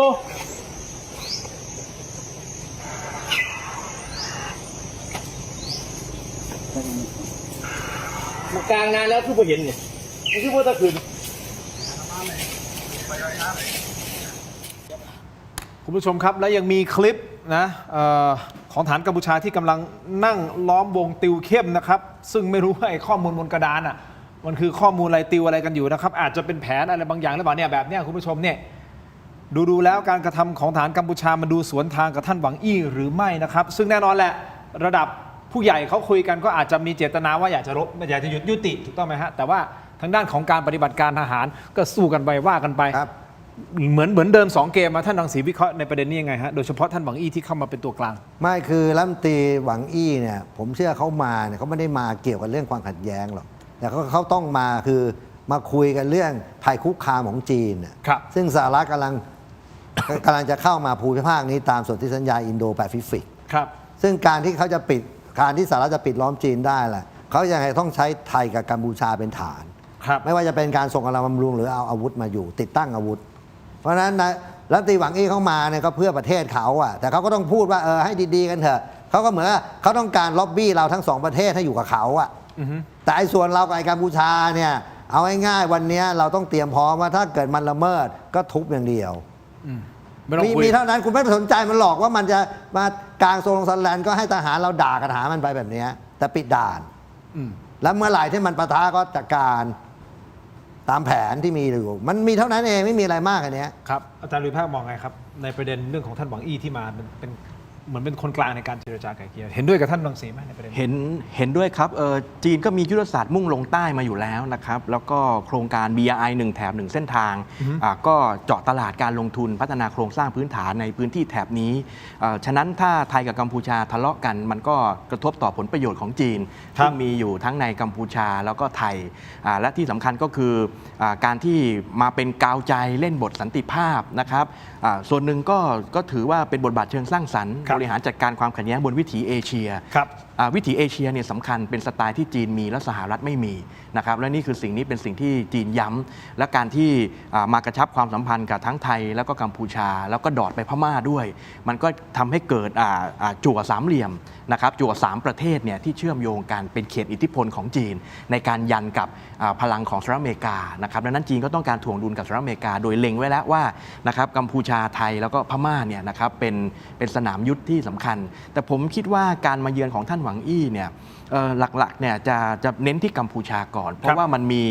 ความสัมพันธ์แบบหุ้นส่วนยุทธศาสตร์นะครับซึ่งเน้นทางด้านกลาโหมกับทางด้านต่างประเทศมาเจรจากันแต่ว่าหวังอี้ก็เดินเกมได้ถนัดมือคล่องแคล่วเหมือนกันเพราะว่าพอมาที่กัมพูชาปั๊บเนี่ยก็ดอดมาพบนายกอนุทินต่อแล้วก็มากระซิบนายกอนุทินว่ากัมพูชาไม่อยากลบแล้วนะครับแต่ขณะเดียวกันก็น่าจะไปเจรจาเรื่องของผลประโยชน์ทางการค้าความร่วมมืออะไรนะครับและขณะเดียวกันทีมนักการทูตระดับสูงของจีนเองก็มาเยือนพม่าซึ่งเป็นช่วงที่มินอองไลน์ได้ขึ้นเป็นประธานาธิบดีแล้วก็ปรับบรรยากาศใหม่ๆนะครับให้ลึกซึ้งขึ้นเพื่อรองรับประกันผลประโยชน์การลงทุนของจีนที่มีในพม่านะครับอันนี้ก็วิเคราะห์ในประเด็นนี้นะครับคุณผู้ชมครับคือแน่นอนแหละเราไม่อยากให้มันเกิดเหตุการณ์ขึ้นนะครับแต่กรณีของการปลดธงชาตินี่แหละครับอันเนี้ยเป็นสิ่งที่มันหยามศักดิ์ศรีโดยเฉพาะทหารเรือนะครับคุณผู้ชมครับอย่างนี้เป็นประเด็นร้อนของกองทัพเรือเมื่อธงชาติไทยหายจากเสาธงในพื้นที่ยุทธศาสตร์รูปตัวยูชายแดนไทยกัมพูชาบ้านผักกาดจังหวัดจันทบุรีเมื่อวันที่18 เมษายนที่ผ่านมามีข้อมูลระบุว่าทหารเขมรเนี่ยเป็นคนลักไปปลดธงไปนะฮะในขณะที่ทหารระดับสูงของฝ่ายกัมพูชาปฏิเสธบอกไม่มีส่วนเกี่ยวข้องรวมถึงฝ่ายกัมพูชานะครับบอกว่าจริงๆเป็นฝีมือของคนไทยที่ขัดแย้งกันเองแหละนะเต้าข่าวขึ้นมาคนไทยทำกันเองเท่านั้นทำให้มีการตั้งคำถามต่อกองบัญชาการป้องกันชายแดนจันทบุรีและตราดนะครับหรือหน่วยเฉพาะกิจนาวิกโยธินว่าปล่อยให้เหตุการณ์ดังกล่าวเกิดขึ้นได้อย่างไรซึ่งมีผู้ข้ามวอร์ดในวงการทหารต่างให้ความเห็นตรงกันว่านาวิกโยธินถือเรื่องศักดิ์ศรีเป็นอันดับหนึ่งนะครับโดยเมื่อโดนลูบคมแบบนี้ก็ไม่ยอมปล่อยเอาไว้แน่นะครับแม้ตอนนี้จะอยู่ในช่วงหยุดยิงก็ตามแต่ทหารเรือก็จะต้องหาวิธีอื่นเอาคืนอย่างแน่นอนนี่คือผู้ข้ามวอร์ดในวงการทหารเขาให้ความคิดเห็นแบบนี้นะครับท่านรังสีคิดว่ามันจะเกิดอะไรขึ้นฮะที่คนนอกเข้ามาลูบคมเราถึงในบ้านเลยนะไม่วันนี้เราต้องรู้ความจริงให้ได้ก่อนว่าธงมันหายไปไหนถ้าเกิดกัมพูชาเอาไปก็ไปกระทืบมันก็มีเท่านั้นนะแต่เราไม่มีหลักฐานไงถูกไหมครับถ้าไม่มีหลักฐานเราจะไปกระทืบมันได้ไงแต่ถ้ามีหลักฐานมีภาพมีคลิปได้ที่หลังคุณก็แอบติดวงจรปิดไว้ถูกไหม จัด เพราะถ้าคุณไม่มีหลักฐานคุณไปกระทืบมันคุณก็ไปรังแกมัน อืม ตรงนั้นไม่ใช่ปัญหาหรอกถ้ามันเอาไปจริงก็จัดการนะครับเท่านั้นนะฮะ แต่คราวเนี้ยกัมพูชามาบอกว่าเราเป็นคนจัดฉากขึ้นมาเองไงเพื่อที่จะให้เกิดความขัดแย้ง ก็นี่ไงเพราะเราหาไม่มีหลักฐานไงที่หลังก็แอบติดกล้องวงจรปิดไว้อะใช่ไหมเสร็จแล้วไปล่ามากระทืบในเขตไทยอะ โอเค ชัดเจน อาจารย์ดุลยภาคครับ พื้นที่ยุทธศาสตร์รูปตัวยูตรงบ้านผักกาดตรงนี้นะครับจันทบุรีมีความสำคัญทางภูมิรัฐศาสตร์อย่างไรฮะทำไมถึงกลายเป็นจุดที่มันสามารถที่จะเกิดการยั่วยุขึ้นมาได้แบบนี้ลับลอบเข้ามาทำแบบนี้นี่คือฐานไทยบอกและยืนยันว่าทางฝั่งกัมพูชาเข้ามาทำ ครับมันก็มีลักษณะเป็นผืนแผ่นดินไทยเนี่ยยื่นลึกเข้าไป แล้วก็ถูกล้อมโดยทางฝั่งกัมพูชาใช่ไหมครับพื้นที่มันก็จะไม่ได้ใหญ่โตมากเท่าไหร่มันก็มีความสุ่มเสี่ยงที่จะถูกโอบล้อมได้อยู่แล้ว แต่ว่าตรงเนี้ยสิ่งที่น่าคิดก็คือปกติชายแดนจันทบุรีเนี่ยมันจะค่อนข้างสงบนะครับแต่ว่ามาวันนี้ก็เริ่มเห็นพฤติการนะครับถ้าข่าวนั้นเป็นจริงว่ากัมพูชาอยู่เบื้องหลังในการปลดธงชาติก็ผมคิดว่าสถานการณ์ก็ไม่ค่อยสู้ดีนักนะครับเพราะว่ากัมพูชาก็ต้องการที่จะเข้ามายั่วยุหรือกระทำการคุกคามผมเสนออย่างนี้นะครับคุณทินครับพี่รังสีครับผมว่าเราก็ต้องเอาจริงเอาจังในการบังคับใช้กฎหมายอาญาในพื้นที่รวบตัวอยู่เนี่ยนะครับคือเราก็ใช้อำนาจของเจ้าพนักงานสอบสวนนะครับแล้วก็นาวิกโยธินในพื้นที่เนี่ยนะครับในการหาคนที่กระทำความผิดอย่างที่ท่านรังสีบอกก็คือถ้าเป็นคนไทยก็ดำเนินคดีอาญาถ้าเป็นทหารกัมพูชาก็นะครับก็ประกาศว่านี่คือแผ่นดินไทยแล้วก็มันเป็นกฎหมายไทยก็ต้องไปจับกุมไล่ล่านะครับหรือว่าประสานทางการทูตส่งตัวนะครับมาดำเนินคดีอะไรอย่างเงี้ยซึ่งถึงแม้ว่าจะจับกุมมาไม่ได้จะเรียกตัวมาไม่ได้แต่ถ้าเรา exercise power ออกมาในลักษณะนี้นั่นแสดงว่าไอ้พื้นที่ที่กัมพูชาเข้ามาลูบคมนะครับของประเทศไทยเนี่ยนะครับแสดงการครอบครองอธิปไตยอย่างชัดเจนด้วยการใช้กฎหมายอาญานะครับผมคิดว่าเรื่องนี้เป็นเรื่องสำคัญแล้วผมคิดว่าทางการไทยบางทีมีเครื่องแผ่วไปบ้างนะครับในการรวบรวมหลักฐานเพื่อเอาผิดกับทางกัมพูชาผมคิดว่าเรื่องที่ทหารกัมพูชามาลอบวางทุ่นระเบิดแล้วทำให้ทหารไทยขาขาดละเมิดอนุสัญญาออตตาวาเนี่ยผมคิดว่าประเทศไทยก็ควรจะต้องติดตามต่อเหมือนเงียบไปนะมันเหมือนเงียบไปแล้วถ้ากัมพูชากระทำผิดจริงนะครับแล้วเราไม่เร่งรัดกระบวนการติดตามตรงเนี้ยผมคิดว่าประเทศไทยก็เสียเปรียบนะครับเพราะเท่ากับว่ากัมพูชาก็ทำผิดได้เรื่อยๆแล้วก็ไม่มีใครมาเอาผิดหรือกระชากหน้ากากนะครับเรื่องของออตตาวาทุ่นระเบิดเนี่ยทำไมมันเงียบผมคิดว่าเราก็ต้องตามติดด้วยเช่นกันแล้วเรื่องพื้นที่รวบตัวยูก็ต้องทำยังไงที่จะทำให้ฝั่งนู้นหรือนานาชาติเห็นว่าเราบังคับใช้กฎหมายในพื้นที่ของเราอย่างจริงจังแต่ต้องมีหลักฐานนี้ท่านพลเอกรังสีบอกนะต้องมีหลักฐานชัดเจนว่าเป็นเขาต้องไหมครับไม่งั้นเราอยู่ดีสุ่ม4สุ่ม5ใช่เราไม่มีหลักฐานอะไรไปนั่นกับมันไม่ได้หรอกมันก็ไม่ได้นะครับแล้วเดี๋ยวนี้ทางเทคโนโลยีมันมีเนี่ยใช่ไหมกล้องวงจรปิดอาจติดไว้ตรงไหนก็ได้เพราะว่าอาจจะเป็นพื้นที่สุ่มเสี่ยงในการถูกยั่วยุในอนาคตอีกก็ได้นะฮะอาจจะเป็นได้นะครับขออนุญาตในช่วงนี้นะครับคุณผู้ชมครับขออนุญาตมอบความดีให้กับท่านรังสีอาจารย์ดุลยภาคนะครับคุณผู้ชมครับนี่คือเม็ดอมซิงค์พลัสผลิตภัณฑ์ไมบาซินจากเกรเตอร์ฟาร์มานะครับมี3สูตรที่มีคุณประโยชน์จากวิตามินหลากหลายชนิดครับเม็ดอมซิงค์พลัสวิตามินซีและโคคิวเทนกลิ่นองุ่นมะนาวเม็ดอมซิงค์พลัสลูทีและบิวเบอรี่กลิ่นแบล็คเคอร์เรนต์เม็ดอมซิงค์พลัสเบต้ากลูแคนกลิ่นสตรอเบอรี่นะครับซิงค์มีส่วนช่วยในการทำหน้าที่ของระบบภูมิคุ้มกันและกระบวนการต่อต้านอนุมูลอิสระถ้าเจ็บคอไอหรืออยากเสริมภูมิคุ้มกันนะครับเลือกไมบาซินจากเกรเตอร์ฟาร์มาหาซื้อได้ที่ร้านสะดวกซื้อซุปเปอร์มาร์เก็ตและร้านขายยาทั่วประเทศไมบาซินจากเกรเตอร์ฟาร์มาก้าวสู่60 ปีอย่างมั่นคงและยั่งยืนนะครับขอบคุณไมบาซินเม็ดอมซิงค์พลัสครับจากเกรเตอร์ฟาร์มาขอบคุณครับที่อยู่เคียงข้างถกไม่เถียงนะครับต่อกันที่อ้วยอันโอสถนิดนึงนะฮะนี่ครับนี่คือยาดมสมุนไพรตรามังกรทองจากอ้วยอันโอสถนะครับมอบให้ทั้ง2ท่านนะครับแต่ผมขอแนะนำครับยาน้ำแก้ร้อนในเขากุยจากอ้วยอันโอสถเช่นเดียวกันครับนี่คือยาน้ำแก้ร้อนในบรรเทาไข้ตัวร้อนทานได้ทั้งเด็กและผู้ใหญ่นะครับมีจำหน่ายตามร้านขายยาทั่วประเทศอ่านคำเตือนในฉลากและเอกสารกำกับผลิตภัณฑ์ก่อนใช้นะครับยาน้ำแก้ร้อนในเขากุยจากอ้วยอันโอสถนะครับขอบคุณอ้วยอันโอสถที่อยู่เคียงข้างถกไม่เถียงนะครับคุณผู้ชมครับของดีจากอ้วยอันโอสถนะครับยาน้ำแก้ร้อนในเขากุยนะครับขอบคุณมากๆครับต่อกันที่ยาท่าตุน้ำขาวครับนี่คือยาท่าตุน้ำขาว49 บาทฝาสีฟ้าตราหารคู่นะครับมาตรฐานสากลครับหาซื้อง่ายตามร้านขายยาแผนปัจจุบันทั่วไปราคาเพียง49 บาทเข้าถึงง่ายจริงๆครับจาก HK Pharmaceutical นะครับซึ่งยาธาตุน้ำขาวนะครับแก้ท้องอืดท้องเฟ้อรักษาลำไส้อักเสบฆ่าเชื้อโรคในลำไส้นะครับผมบอกได้เลยนะฮะยาธาตุน้ำขาว49 บาทนี่คือมาตรฐานสากลจริงๆฝาสีฟ้าตราหารคู่จาก HK Pharmaceutical นะครับขอบคุณมากๆครับเนี่ยฮะยาธาตุน้ำขาวห หารคู่ที่อยู่เคียงข้างถกไม่เถียงนะครับขอบคุณมากครับต่อฮะเติมความเข้มเต็มรสกาแฟด้วยกาแฟ Buddy Dean Extra Blend นะครับกาแฟดำคั่วสุดเข้มสูตรเข้มข้นครับที่หอมอร่อยเข้มสะใจนะครับชงดำก็อร่อยเติมนมก็อร่อยลงตัวทดลอง Buddy Dean Extra Blend หอมเข้มขมไม่เปรี้ยวในราคาคุ้มค่าเพียง129 บาทครับได้มากถึง165 กรัมสุดคุ้มขนาดนี้ลองได้แล้ววันนี้ที่ 7-Eleven ทั่วประเทศ Buddy Dean อร่อยเข้มไม่เปรี้ยวเต็มรสกาแฟนะครับขอบคุณมากๆครับ Buddy Dean นะฮะมอบให้ท่านละ2นะครับขอบคุณมากครับ 7-Eleven นะครับขอบคุณมากๆครับ Extra Blend ครับต่อกันที่น้ำปลาที่ผมเชื่อว่าทุกบ้านต้องมีนะครับคุณผู้ชมน้ำปลาแท้ตราทิพรสนะครับน้ำปลาที่ทุกบ้านทุกร้านต้องมีกลิ่นหอมและรสชาติกลมกล่อมนะครับจะเหยาะจิ้มหรือปรุงรสแกงผัดทอดได้หลากหลายเมนูเข้าถึงรสชาติอาหารไทยที่คุ้นเคยด้วยกระบวนการผลิตที่มีคุณภาพได้มาตรฐานส่งออกไปจำหน่ายทั่วโลกเลยนะครับน้ำปลาแท้ตราทิพรสหาซื้อได้ง่ายครับตามห้างสรรพสินค้าชั้นนำร้านสะดวกซื้อและร้านค้าทั่วไปนอกจากนี้ยังสามารถสั่งซื้อช่องทางออนไลน์ได้ที่ Shopee Lazada Tops Online และ Macro Pro มีจำหน่ายทั้งแบบขวดเดียวแบบแพ็คและยกลังนะครับแค่มีทิพรสก็อร่อยครบรสนะครับขอบคุณมากๆครับทิพรสที่อยู่เคียงข้างถกไม่เถียงนะครับขอบคุณมากๆครับเรียบร้อยใช่ไหมฮะโอเคไหมนิดเดียวสั้นๆคุณผู้ชมเอาแค่เอาQR Codeขึ้นมาเลยฮะคุณผู้ชมนี่ฮะผมขออนุญาตขายครับบ็อกเซตนะฮะนี่คือบ็อกเซตครบรอบ5 ปีถกไม่เถียงคุณผู้ชมครับมีแรร์ไอเทมอยู่3ชิ้นอย่างนี้นะฮะคุณผู้ชมครับชิ้นแรกครับขออนุญาตแตะเปิดมาเสื้อเอาโอ้โหแน่นหนาเหลือเกินขออภัยอ๋อมต้องเปิดทางด้านนี้ไอ้ยะนี่ครับเอ้าอยู่ในนี้เหรอวันนี้อยู่ในซองนะครับนี่คือเสื้อจากแกรนด์สปอร์ตนะครับนี่คือราคาตั้งเขาขายอยู่690 บาทนะอาจารย์ดุลยภาคท่านพลเอกรังสีนะครับแต่ผมบอกได้แล้วว่าเนื้อผ้านุ่มนี่แกรนด์สปอร์ตเป็นแบบสไตล์เจอร์ซี่นี่ฮะด้านหน้าแล้วก็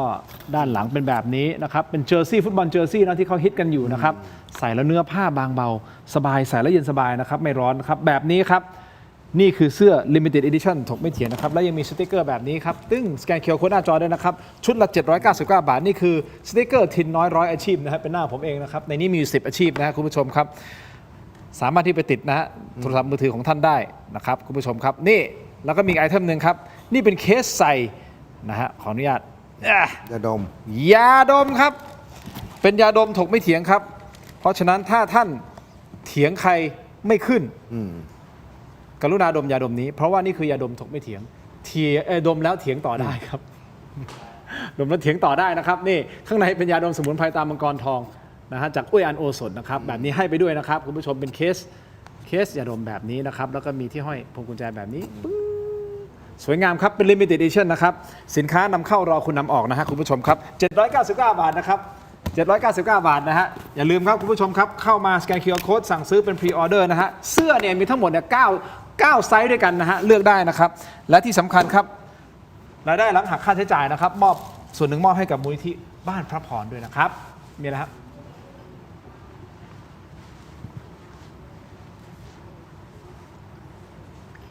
อ๋อโอเคอย่างนี้นะคุณผู้ชมมีข้อมูลจากกรุงเทพธุรกิจนะครับซึ่งสอดคล้องกับที่ท่านพลเอกรังสีพูดนะครับเมื่อวันที่7 เมษายนที่ผ่านมาแล้วทีมงานพอได้ฟังที่ท่านพลเอกรังสีบอกว่าแบงค์ในกัมพูชาล้มไปถูกต้องไหมครับเราก็เลยได้ไปหารายงานนี้มาขอบคุณกรุงเทพธุรกิจอีกครั้งหนึ่งนะครับรายงานบอกว่านี่ฮะความเชื่อมั่นแบงค์กัมพูชานะครับร้าวหนักนะฮะแล้วก็ร้าวหลังห้ามถอนเงิน 10,000 บาทหนี้เสียพุ่ง 300% ใน 5 ปีครับวิกฤตศรัทธากำลังสั่นคลอนระบบธนาคารกัมพูชาอย่างหนักเมื่อความเชื่อมั่นซึ่งเป็นหัวใจสำคัญของสถาบันการเงินกำลังพังทลายลงจุดเริ่มต้นของฝันร้ายมาจากธนาคารเอเชียแปซิฟิกเดเวลลอปเมนต์แบงก์หรือว่า APD ที่จู่ๆก็ประกาศระงับบริการเพื่อปรับปรุงระบบแต่พอกลับมาเปิดทำการกลับสร้างความตกตะลึงด้วยการจำกัดเพดานให้ลูกค้าถอนเงินได้แค่$300 สหรัฐหรือราวๆประมาณ 10,000 บาทต่อวันเท่านั้นมาตรการช็อกวงการนี้สร้างความตื่นตระหนกจนเกิดปรากฏการณ์แห่ถอนเงินอย่างรวดเร็วลูกค้าต่างมืด8ด้านบางคนต้องทนรอถึง4 วันกว่าจะถอนเงินก้อนเล็กๆออกมาประทังชีวิตครอบครัวได้นะครับซ้ำร้ายเมื่อประชาชนเริ่มส่งเสียงธนาคารกลับงัดไม้แข็งขู่ฟ้องคนที่พูดถึงเรื่องนี้ ยิ่งทำให้ผู้ฝากเงินรู้สึกว่าธนาคารไม่ใช่ที่ปลอดภัยอีกต่อไป ภาพความโกลาหลเหล่านี้ยิ่งตอกย้ำความหวาดกลัว หลังจากที่ก่อนหน้านี้นะครับธนาคารใหญ่อย่าง Prince Bank Panda Commercial Bank ที่ท่านพลเอกรังสีบอกไปก็เพิ่งล้มไปนะครับแล้วก็ปิดตัวลงไปหมาดๆภายใต้ความตื่นตระหนกนี้นะครับมีระเบิดเวลาลูกใหญ่ซ่อนอยู่นั่นก็คือตัวเลขหนี้เสีย NPL ของทั้งระบบพุ่งทะยานพุ่งขึ้นถึง 300% ภายในระยะเวลา 5 ปีเท่านั้นนะฮะคุณผู้ชมแต่สิ่งที่ทำให้วิกฤตการเงินของกัมพูชาในครั้งนี้น่ากลัวที่สุดคือการที่ประเทศยังไม่มีระบบประกันเงินฝากซึ่งหมายความว่าหากสถาบันการเงินล้มลงมาประชาชนตาดำๆจะต้องเผชิญหน้ากับความเสี่ยงแบบเต็มพิกัดฟรีไปเลยฮะประชาชนไม่ได้อะไรเลยถูกไม่มีประกันเงินด้วยโอ้โหนี่หนักนะกัมพูชาครับเพราะฉะนั้นปิดด่านต่อไปชัดเจนเรากดดันอย่างนี้ไปเรื่อยๆนะครับนี่คือความถูกต้องของฝั่งไทยเราทำบนความถูกต้องเพราะเราโดนฉวยโอกาสรังแกมาตลอดทั้งที่เราอยู่ของเราดีๆนะครับอย่างที่ท่านติดตามข่าวสารนะครับอ่ะขอบคุณทั้งสองท่านที่วันนี้ให้เกียรติมาในรายการนะครับครบถ้วนสมบูรณ์ครับเดี๋ยวเราติดตามเรื่องของสถานการณ์โลกต่อไปสถานการณ์เศรษฐกิจไทยต่อไปนะการบริหารราชการแผ่นดินของรัฐบาลต่อไปและประเด็นชาวบ้านผมสัญญาฮะมีบางประเด็นเราสามารถที่หยิบยกมาพูดคุยได้ซึ่งมันอาจจะไปสอดคล้องกับสถานการณ์บ้านเมืองด้วยนะครับวันนี้ขอบคุณท่านอาจารย์ครับขอบคุณคุณผู้ชมสำหรับการติดตามนะทั้งหมดนี้คือโทมัส เถียงลาไปก่อนครับสวัสดีครับ